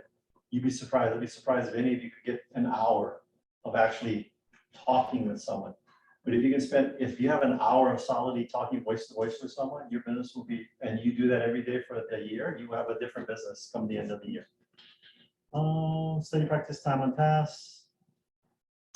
Don't be those people that are sitting going to classes all day. I think one of my coaches gave us the best advice. Like, you got to go sell some homes, Go sell some homes every once in a while. Don't be getting ready to get ready. Don't feel like you got to be. I find that our brand new agents are more successful at prospecting than our seasoned agents because they don't have all these hangups and like this and that. They're just curious and they're like, wow, tell me more about that. And remember this, they don't want an expert. They want somebody that's going to help them. You don't Someone need that to know the cares. answer. They need to know that they're confident in you, that you can get the answer. You don't need to know the answer. Well, I'm not a seasoned agent. If you guys got a super complicated high-end listing, what was your name again? Francine's been doing this for 30 years. If one of these agents said, hey, will you partner up with me on this $2 million Hawaii Kai listing? Will you partner up with them and teach them everything you know? Sure. Wow. You know what? It's I'll an tell you, you know amazing what? opportunity. Yeah. I did that 15 years ago. Who did I do that with? Adrienne. I was doing short sales, junkyard dog, realtor, just doing everything all foreclosures and divorces. It was like a mess, all my stuff, but that's all I focused on. I knocked on the doors and said, hey, you have an auction day coming up on Friday. You need help. And every one of them, yeah, come inside. And I helped them. So I was doing tons and tons of short sales. And then I was up early, like 3 a.m, faxing my short sale thing in. And this agent from Florida calls me. It's like, nobody's answering. What's going on over there? Like, yeah, I didn't tell him it's 3 a.m. Like, yeah, what you need? My buddy's retiring from the Navy. He's got a golf course house in White Kelly. I'm like, yeah, I can help him. I know how to do that. I don't know how to do that. And I hung up and I'm like, I called my broker, it was John Harris, rest in peace. He passed away, but sweet guy with Remax. I said, who's the top 3 agents in Remax? I need help. One was Mililani, one was Honolulu, and one was Kapolei, one was Eva Beach. I was out of the Copley Adrienne. office, so. Yes, this was my brilliant strategy of how to partner up with Adrienne. She was in Eva Beach. Hey, I got this golf course listing. Location. I got this golf course listing. I only do these worst, terrible listings. I don't know how to do these listings where you gotta make it all nice and do all this fancy marketing. Will you co-list with me and teach me everything you know? What did you say? Sure. And the rest is history. Okay, so seek partnerships. Don't be so like, oh, I'm gonna make all the commissions. Give it away, spread it around, give it away, spread it around, and It givers comes back. gain. Givers gain. Now I got to go on a hike with my son for 7 days in the backcountry of Cimarron, New Mexico at Philmont. And I left my phone in the car. And did our business skip a beat? No. Nope. Actually, I think that we always got joke, more we go on we got more vacation, we make more productive. money. But it's Because you know why? We get out of the way of our team. yes. Sometimes we need to just get out of their way. When I restate study industry in your local market, this is what Chad was Chad talking was about the talking total market overview. Is anyone using those reports? And if you are, how? Total market overview. send it to them. I've I've done listings seen with it, that. and then I do need to like figure out exactly like how to. How to execute on it. Yeah. Those reports are perfect for my most unfavorite clients, the high Cs. They love like those, they just love them. So like if you have someone that's like super Just send it to them, detailed, let them figure it out. they, And then tell yeah, them, they "You know will what? enjoy that. I just sent you this report. I'm not sure how it works, but Tell me. So I I'm think, good at listing homes for sale. you can request that Chad do another, like, 'cause I know it's been a while, because when he started to first execute on that, he was sharing different strategies on how to best use that data. Yeah. So maybe it's time for him to do another TMO, like best practices. Who has a car and drives in it? Okay, that would be everybody. There's a lot of time we spend in our cars. I will tell you, KSSK 92 point whatever is not gonna help you build your business, but a podcast will. Yes. Adrienne and I are constant. We listen to a podcast on the way to this class, and there's some nuggets that we got from that we just shared with you guys. So listen to real estate podcasts. One I'd recommend is How to Think Like a CEO, and who's doing that one? I don't know if he's doing it anymore, but there's a bunch there. Mhm. Who's doing that one? How to Think Like a CEO? Gary Keller. Gary Keller. So go listen, you should get to that podcast at least, the founder of our company, because he's got some brilliant insights on that podcast. There's a podcast for everything. You're like, I was like, I need a podcast for hangnail. There's a podcast for hangnail. No, I don't know if there's a podcast. We even have a There's podcast. It's our radio show, Yeah. but just put on a podcast. Everybody got podcasts now, but there's tons of real estate podcasts. What other podcast? Chad, you got a real estate podcast you recommend? I said Gary's one, How to Think Like a CEO. That's a good one. There's also Empire Builders, Empire Builders. which is Wendy Papasan's. Yes. There's also Profit Share Mastermind with Linda McKissick. Linda McKissick, by the way, if you guys don't know, she averages about $1.6 million a year Wow. in profit share. That's not even selling a single house. Yeah. Well, there's another one that we were just listening to from Greg Carlson, who sells a lot of homes. It's called Level Up. And Greg Harrelson is a Century 21 brokerage owner. And Adrienne and I are in Gary's top 100. He was in the room. That's how much Gary thinks of Greg Harrelson. He's not even a KW agent, but he was in the room with us, top 100 He's agents. got an excellent podcast. He actually just had Michael Mayer on that podcast. So it's a good Michael one. Mayer has a podcast, Seven And like- Levels of Communication. The referral, these are referral podcasts. Our industry is so chock with so much information. If you don't know what you're doing, that's on you. Because there is just so much stuff out there, but don't get inundated by it. So Chad, while you were out of the room, the total market overview came up. Oh, And how can I- they use it? What would be your top tips Yeah. on how to use the TMO? So the TMO is not any information that isn't already available if you search on InfoSparks or if you ran reports manually through the MLS. What it is it's organized in a very easy way, in an easy fashion for you. The way to best utilize it is it gives you a breakdown per bracket based on price, which is super important because if you're looking, let's say you're working with an investor, and the investor, you know, some investors are like, I want to get a deal. Everything is kind of a deal for them. Well, if you're looking at the breakdown, it'll break down specific areas, whether it's single family, whether it's condo in a region of the brackets that might be lagging on sales. So the days on market, if they extend outside of the normal time frame because of a certain price point, well, that's your deal now. Now you've targeted a specific area within a $50,000 bracket versus looking at it. If you look at a whole, you're like, Hawaii Kai's average sales price to list price ratio is 103%. But in this price point, it's There's 97%. opportunity, yeah. That one price point is the area that you might have some negotiation. And your client, whether it's a buyer or seller, depending on how you use it, is going to think that you're a genius and you're brilliant for how did you even pick that out? How did you even find that thing? It's because we organized this report to make it easier for you. You know, I've sent these reports to clients and I said, you know, hey, this is something that, you know, I thought might be helpful for you.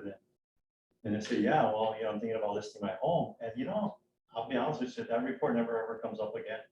So, because it just got me the foot in the door, and we're leveraging Chad's work on that to look like experts. You know, I make sure that I know of it should a question come up, but then it's just an opportunity to go straight into our listing presentation. It manages the evidence. Yeah. The other thing so that's the buy example. On Yeah. this example, if you're talking to a seller about price, that's the same thing in reverse. Is when you go, well, where can I price it? If you're pricing it in a category that nothing is moving, versus like, hey, if we price it $50,000 less, there's no competition in this bracket. It's gonna get additional exposure. Absolutely. Yeah.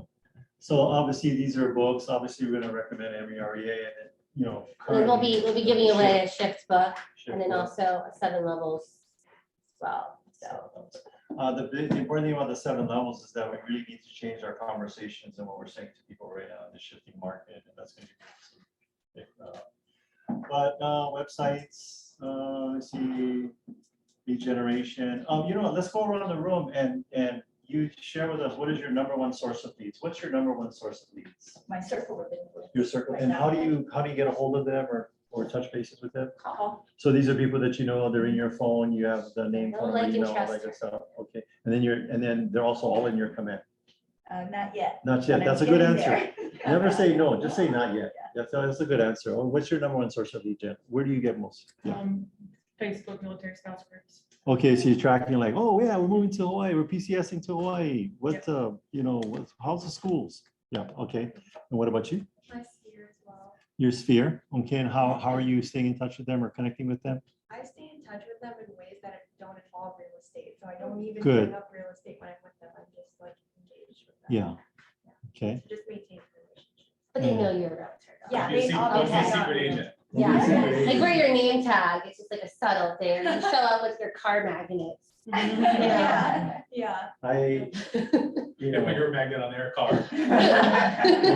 I should bring the car mag that I first had in the business. It was me, Adrienne brought us in, it's like, oh, we're gonna take professional photos, we're gonna have some nice headshots, and then at the end, I was like, hey, can I make some funny faces? I think it would be cool to have funny faces, but professional funny face headshots. Professional funny. And then I decided that's what's going on my car mag. So my car mag was like, and it would get stolen all the time. And not all the time, but I would be I'll be parked at the beach and I have really good tinting. And I'm just sitting there checking something and people are like, you know, like doing selfies with my car mag. I'll be at a stoplight and they're all like rolling down the window and then I roll down the window and I go, but you know, so. So having magnets on your car is a good reminder to your friends and your neighbors. Nobody you're down in the street business. is gonna be like, oh, I should list my house with that guy or gal because they got car magnets. This is, you know, I was talking to this lady the other day and I said, you know, if you know anybody that needs to sell a home, I hope you think of me. And please, please, please send them my way. And then I said, oh, Mom, but I'll see you on Sunday. So you gotta even remind your mom, right? Like, you know, like, what did you do before real estate? Event planning. Event planning, and what did you do before real estate? Hospitality. So right now, all your sphere of influence is gonna think that you're doing that and you're doing that for a while. Until you do a big event for them. Yeah. And you make your announcement and remind them about an Like if I went into a Yes. different industry, they would think I'm a Yeah. realtor for about another 10 years, even Yeah. though I wasn't even a realtor for 10. It's just, that's what people think of you, your sphere of influence. You gotta remind them, I'm a top producing agent. I'm here to help you, right? When you go to the family get together and you're like, oh, you heard Jerry Bowen house, and it wasn't with you. It's like, oh. Can I add one Yeah, one go thing ahead. too? So two people said sphere of influence, and I think that's great, because mine was sphere of influence and rating fans. Yes, But if you do nothing with it, you gotta consider them friends. yeah, Meaning that you have to engage with it. You can't go, I know them, they love me, they'll call me. My Gotta own nurture brother, it. this is the last time it's ever happened. My brother bought a house with another realtor, and I swear to God, we almost threw hands. Like, I was like, are you crazy? Like, but my point is like, that's my fault. Like, I Yeah. gotta do that thing. So one of the things that I made fun for me is not only, like, to your point, I don't wanna be that person, like, when I buy a home, when I sell a home, when I buy a home, when I sell a home, I don't wanna do that. But I would do Popeyes. Like, my whole thing was I would drop off cakes and cupcakes and fun little things, and everything had my business information on it. Like, I was in front of them, but giving them value and then doing fun things. Like, I would have a family photo day. So in September, October, we'd do a family photo day for Christmas photos that were free to all of my friends and family and past clients. And it would have, you know, I'm doing that for them, and they're all gathering together. So now they're seeing like, oh, Yeah. did you dress up as Santa? I did not. I should've. So, Yeah. that's missed opportunity. Missed So opportunity. yeah, we did pumpkin pies, we did a whole bunch of events. You gotta COVID work kinda- your spirit. Calls, notes, and pop-bys. That's the Buffini method. Buffini. So what's your number one source of leads for you? Well, I was gonna say social media. Okay, I social mean, media, sphere too, but yeah, But so my your sphere sphere is bigger in is, social media. gotcha. And what are you looking for? What's the thing, the little telltale signs you're looking for What do you mean? in your social media to say, hey, maybe I should reach out to this person? Oh, well, I comment, and so we can Yes. go back and forth, or if I see they say. Yeah. Or had a graduation, or had, I always get in there and converse. Yeah, what was the thing I had on the thing on the, I have it on the other sheet that we have for, I got it, it was the 3, 3, and 3. You should do 3 Oh. likes, 3 comments, and what was the other thing? I forget what the third one was. I don't know, I'm not a social media person, but on a daily basis, you should do 3 comments, 3 likes, and then there's a third thing, yeah, 3 personal messages 3 personal Well, messages every day. And every day. being an old person doing social media, one thing that I've recently learned is if you put a video, you do it as a reel, Mhm. because then you get. More engagement. Many people see it, but you get more likes, and then some of those likes turn into follows. There you go. So it's growing. So use the reels. And for you, what's your lead source? Right now, the very concrete one is a wholesaler. But, wholesaler. Sphere of influence, I Okay, was talking with a couple of my professionals, and Yeah. they stopped and started asking me real estate questions. oh, nice. You like real estate questions. You had something you were mixing it? No? I was just asking about social media, and how do you not get consumed with that? Yeah, time block. You and have to stop. set rules for yourself and limits. Me and just- personally, I'm just not on any social media, so I don't get sucked into it at all. But yeah, you can't do that as a new It's like, agent. get in and then get out. I was on Quick. Facebook for about a minute and then I'm like, nah. And I'm on social media, but I'm not on social media. So I don't have, like, if you send me a friend request, it's probably gonna be my son. He has the same name. I've been waiting for you to accept for 6 Yeah, years now. yeah. So. My friend. My son, he's works for Honeywell, he's in Tempe. That's Atillio, and then some soccer player in Italy. But anyway, what's your number one lead source for you? Circle prospecting calling. So using. I love that one. Yeah. Yes, like, so how often are you doing it? Is it every day? Do you time block? Yeah, like fortunately, my team lead has a virtual assistant just for that. Mhm. And I receive appointments. Yeah. That person sets, so they're really warm. And then, yeah, I usually just call them then, but then I have my follow-up calls with all those people. But the main point is to, no matter what, go and meet those people. too many people calling them. And ask that question of these people too. What's their number? Zoom people, Before we go on, could you explain what that is, what that methodology? circle Circle. prospecting. You get a group or like an area, you're like, I want to hit Kahala. And then to do it on your own, that would be very, very challenging, to get like So you're doing 500, it through an autopilot. hangups a day. But there's a virtual assistant that will call the area for you. And then once they get somebody on the phone saying, well, yeah, maybe I want to sell my property, even if it's like their property, let's say it's worth $1 million. They're like, yeah, I'll sell it for $5 million. Doesn't matter, call them. It's a conversation, you're opening that door for, further And most of conversation. the time, they're like, oh, well, I just said 5 million because I thought it was a scam. I go, no, I'm a human. I'm here, and send them a text message with my picture and they're like, oh, okay. She's like, I'm not scamming you. And they're like, we're not scamming you, but I gotta ask, were you high when you said 5 million? exactly. We're on some kind of a pops thing. Anyway, but, so in changing up the question, where did your last lead come from? I'm so new, I haven't even started, but Yeah, I'll okay, start so- with my sphere. You're gonna start with. You're your gonna make an spirit. announcement. Have you done your announcement already? Not Yeah. yet? Okay, so that'll be exciting. We'll start to Yeah, get some. so what we do for our new agents is called word of mouth. And so we have them film a video, why they joined the team, what they like about real estate, yeah, just real basic stuff. And then we send it out to their sphere of influence and blast it out to ours too. And it's just an announcement that, hey, they're Yeah, new so- agent. And where'd your last lead come from? You've been doing this for a while. Where'd your last lead come from? Sphere. You just, hey, I got my friend wants to sell. Or I want to sell. Something like Cammy, I think, many minutes ago. So I keep in touch with them, calls, emails, meeting in person. Gotcha. text. You've been doing this for a while, so you have that repeat business or people know you or you've been in the business and so it's I not. think I was a secret agent at one time. Mhm. Yeah. You know, I tell people get car magnets, I mean, here's the deal. If people don't get the car magnets, you know what is preventing you from getting the car magnet? What am I gonna write here? That right there is preventing you from getting car magnets. Say that, and if you're a bad driver. Yeah. Yeah, you just bought go to the lemon lot. I don't know what they call it, but the lemon lot on base. The resale Somebody will lot. get you on base if you're not in military. They got Resell cars them. all the time from the military, so we picked up a electric BMW. I forgot to ask the range. It's only like 65, 70 miles, so I just drive around Kapolei. And Kapolei Beach, but then we had it wrapped. And then my son, I was telling my 14-year-old, I've been driving around with him, I said, I'm gonna have to stop driving so crazy once we get it wrapped. He's like, Dad, get this thing wrapped already. But I did accidentally, kind of on purpose, cut somebody off in Waikiki, but I was like, I told her like, they're probably from the mainland. But like, no, he was not from the mainland. He was- But yeah, you gotta drive nice. Okay. Oh, we got 5 minutes. Yes. So how are we gonna give these books away? I don't know, who was the first person here today? Who was the first person sitting here? Who was first? I think that was. Were you, oh, you got two people saying the same? Okay, now you gotta, Arm wrestle. you gotta. The, Well, I was meeting with Terry. you know what you can do? You can, well, we got the two books, you guys. Which one?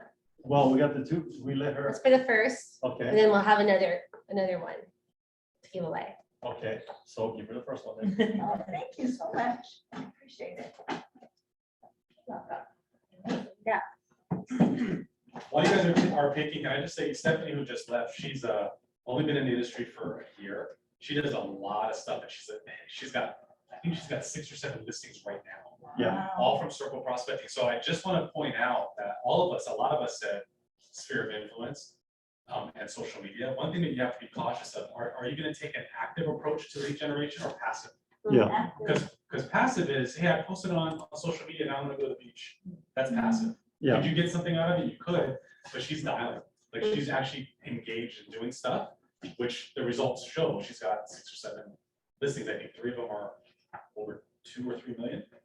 She's making things happen. She's making. Being she's not sitting intentional. around. Yeah, she's making it happen. That same insider email that we talked about earlier, here's the for sale by owner list. Oh, Right on yeah, the you market guys center. post that in the Facebook group, right? yeah. Yeah.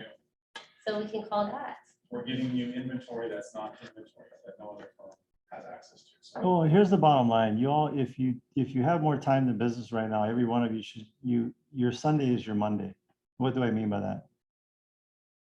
Like everybody else's workday starts on Monday, yours starts on Sunday from 2 to 5. What are we doing? Every single one of you should be sitting in open house every single Sunday until you get more business than you got time to be sitting, which means you'll get like 1 or 2 a list. You can also sit Saturday too, if you don't have clients to show. Well, I would just say, let's start off with baby steps and commit to every Sunday, 2 to 5, hell or high water, you guys are sitting in open house. Sitting in open house. When you do the open house, you should be knocking 10 doors to the left, 20 doors across the street, and 10 doors to the right. So it's a 40 doors. You can ask for food for the food bank, or you just saying, hey, I'm just inviting you to the open house. Pick Please your new come by and neighbors. help us pick your new neighbor. And you'd be surprised. We're rehabbing a house, and like, how many neighbors like all want to know what's going on? They're calling us. You take all the time. The nosy neighbors. You know, I said, I see you, the curtain. And so open houses is one that every single one of you should be doing, and then you should be following up with those people. And when should you follow up with those people that sign in? Immediately that day. Like send them a text. You don't have to call Text them. them a video message. That's Yeah. what you do. Yeah, and keep doing that. I saw one speaker at NAR or somewhere or whatever. His whole business was just open houses. He didn't do any other marketing other than sitting open houses. And he had a really big, huge business. But I guarantee he's not sitting in open house. He's actually working in open house. Yes, That's he's not just sitting, he's not passive. Well, in the shift book, it Action. talks about, you go to that page and it talks about what does your open house look like versus a 6-level open house that's got, you know, 1 million signs and, you know, the borrow signs and, yeah, just, you should be like, you know, getting on top of that. We'll do some ahas and then we'll We'll give away this last book. what's a good question for our people out there at the Zoom? You know what, all you Zoom people, before you log off, can you at least share with us your #1 lead sources to be helpful with everybody? #1 lead sources. I know you can hear me. We got 3, we have 3 people on Zoom. Okay, Zoom people. My #1 lead source, at least this past couple of weeks, has been participation in a flag football league. I have two buyer clients and a seller client out of that. Nice. So my body's killing me, but from the football, but it was a good idea. Normally it's just either circle prospecting or going to my sphere. Yeah, and here's a question for those groups that you're in. Do you own your own home? What's the answer? There's only 1 or 2 answers. Yes, I do own a home. Oh, great. Have you thought about buying an investment property? I already have that. Have you thought about buying another one? You see how I keep going? No, I don't own a home. You know what? Better answer is not yet. Tell me more about that. How come, you know, I was talking like the neighbor when truck rolled out of their driveway, the kids was playing in and it blew a big old hole in my fence. And I called the police because nobody wanted to fess up. I found out afterwards. And then the lady's taking my report to the female HPD officer. And I said, what do you think I said? Do you own your own home? She goes, no. Got no shame. I even I can pull over, getting on speeding ticket. Hey, here's my card. My dad always taught me, make lemonade out of lemons. If you need a good agent, here's my card. I'm serious, I get a ticket. But that's it. Ahas and then, Yep. okay. An aha is something like, hey, wow, that sounds good. And that was an awesome piece of information. No, we don't want that. What We are you want gonna something act that on? you're gonna act on and do that's gonna change your business. What are you gonna act on that's gonna change your business today? For me, doing that Wonderful. open house, the 2 to 5, and walking the neighborhood Door before knock. the open house. Yeah. Door knock. Yeah, door knock the neighborhood. If anything, find a vacant listing no more than two turns off a main drag in a neighborhood and a price point that you want, and sit down every day where the neighbors like start inviting you to like parties and stuff, but you're sitting in so much. What's something you're gonna act on? More circle prospecting. More circle prospecting? You know, if anything, I would say not like commit to doing it consistently Monday through Friday. And if you miss, do it more on the, you know, if you skip, you gotta replace. If you erase, you gotta replace, right? What are you gonna act on? Perfecting my language. I feel Yeah. like that was my big takeaway from this session with Yeah. you guys. You mentioned a lot of different ways. That's that my you can phone. Approach people. And so what's one thing you're gonna say differently? Have you thought about keeping the property property and sticking a tenant in it? Yeah, have you thought about turning it into an investment property? And then what for you? What's something actionable for you? Well, I didn't know about circle prospecting, Yeah. so I definitely have to. Is that something they can get through the market center, or they gotta get like Mojo They or? gotta get mobile or Okay. login or whatever. Okay, gotcha. So yeah, I need to look into that. Well, she's like using a VA to do it. She probably she's on hired. team. Oh, okay, gotcha. Yeah. Well, that's what we do too. Yeah. Okay. But, well, I like the, door knocking at open house. I did it for the first time Sunday. Do you live stream your open houses on your social media? No. 'Cause No? It's not my listing, Doesn't matter, but I mean, I did put out video and stuff, Yeah. but no, I didn't live stream, I didn't think of that. because you're helping them sell the house. I mean, whatever. I mean, if like, I don't know, you want me to check with the agent, but it shouldn't be like, oh, you can do these 9 things except this. It should be like, you can do whatever you want to market the property. Just stay in that reciprocal relationship and take care of it and make it win-win. When you live stream, we use a technology called StreamYard, and it doesn't live stream to Instagram, but it does YouTube, Facebook, LinkedIn, Twitter. So you're kind of like, you're leveraging that one live stream, and it's just hitting all the platforms. Adrienne used to train to be a former Olympic gymnast, so she's always like, boom, go to 10. So I will go baby steps with you and say, just do it on your Facebook But every no, time. but know that that's available. But know that that's When you're available. ready. She's Whenever you're like, ready. I'm regular Doritos. She's like, super hot Doritos, extremely hot. Extremely It will hot. burn your lips off. I think even Chad uses it. Yeah. Yes. That, You enjoy it. you StreamYard or DuckDuck? StreamYard, okay. Yes. But what's something you're gonna act on? I've done cold calling. Yeah. and There's a bunch of things that I've left hanging, and now might be a good time to use it. Follow up with them? Yeah, Okay, so I'll Yeah. use the case. The circle prospecting,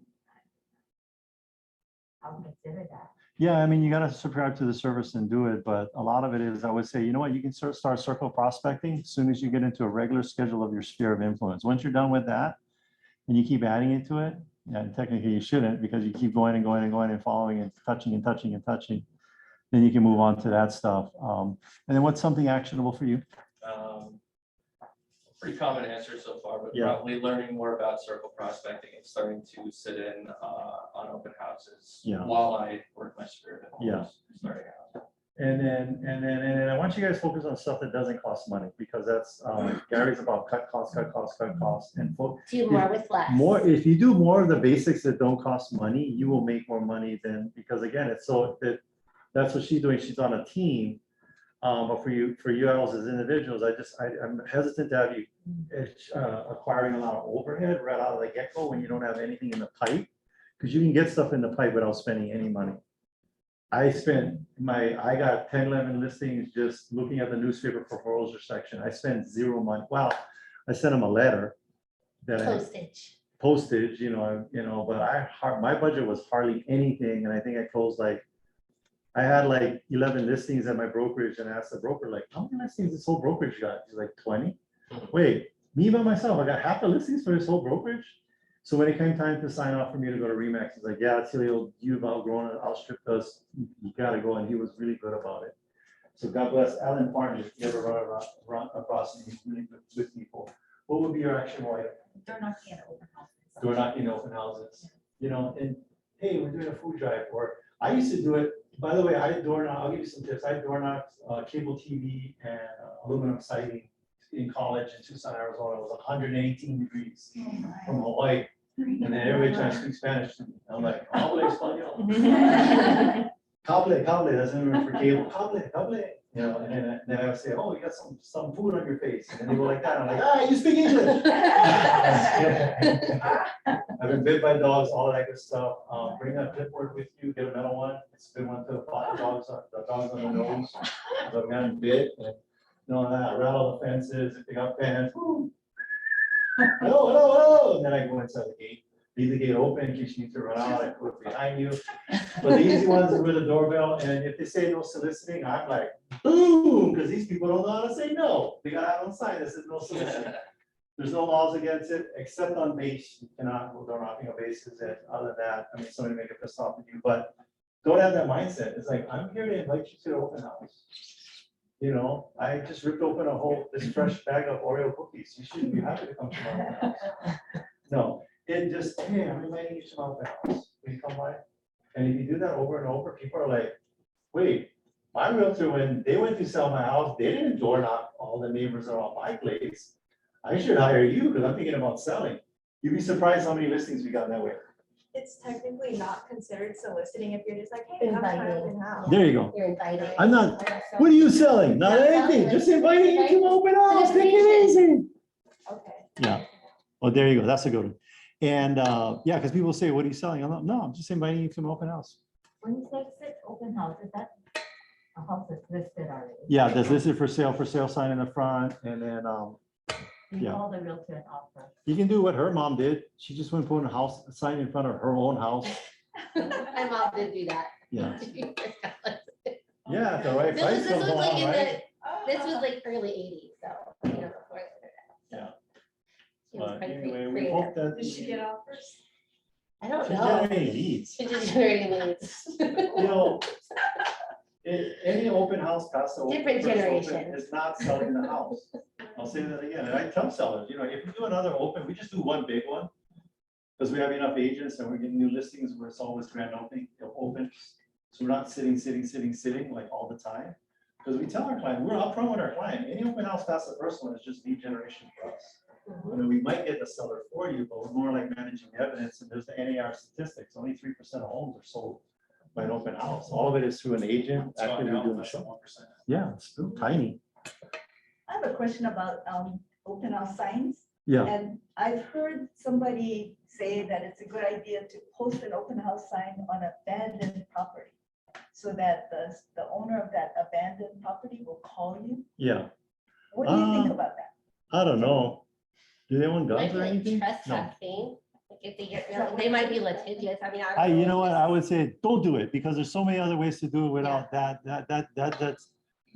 just sounds like a, you know, Can of worms. late night, 3 o'clock in the Yeah. morning infomercial type way to.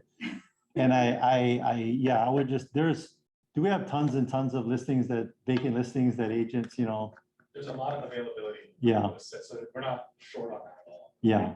We got more houses than Ocolis to be in them. So once we run out of houses for you to sit with KW, then I would say, you know, no, don't even do that even after that. So All I right. decided on who's getting this book. Who? She came to both of our trainings. Yeah, she gave She's us a a double. whole awesome tip about the food drive. Yeah. So, thank you. It's for young people. You'll enjoy it and execute on some things in there.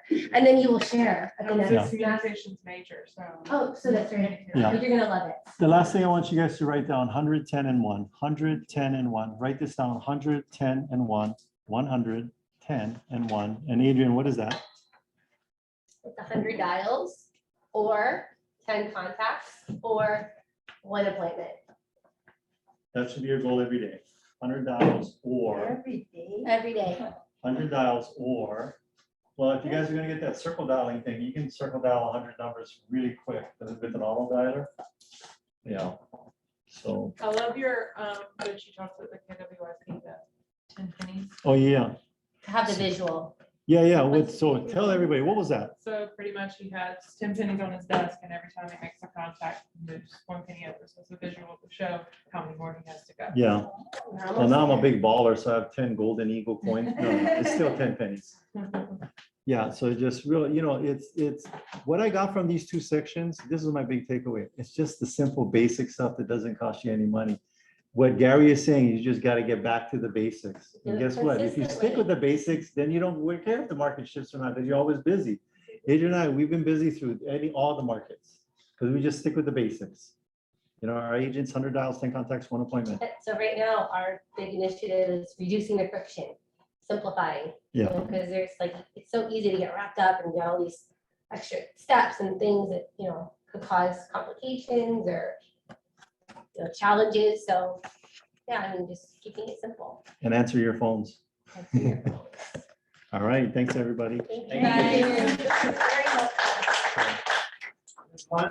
I'm here if you guys want. Oh. Oh, cool. Thank you. Thank you very much. Thanks, Robert. Thank you, people in Zoom. Thank you, Zoom people. Thank you, Zoom. Yeah.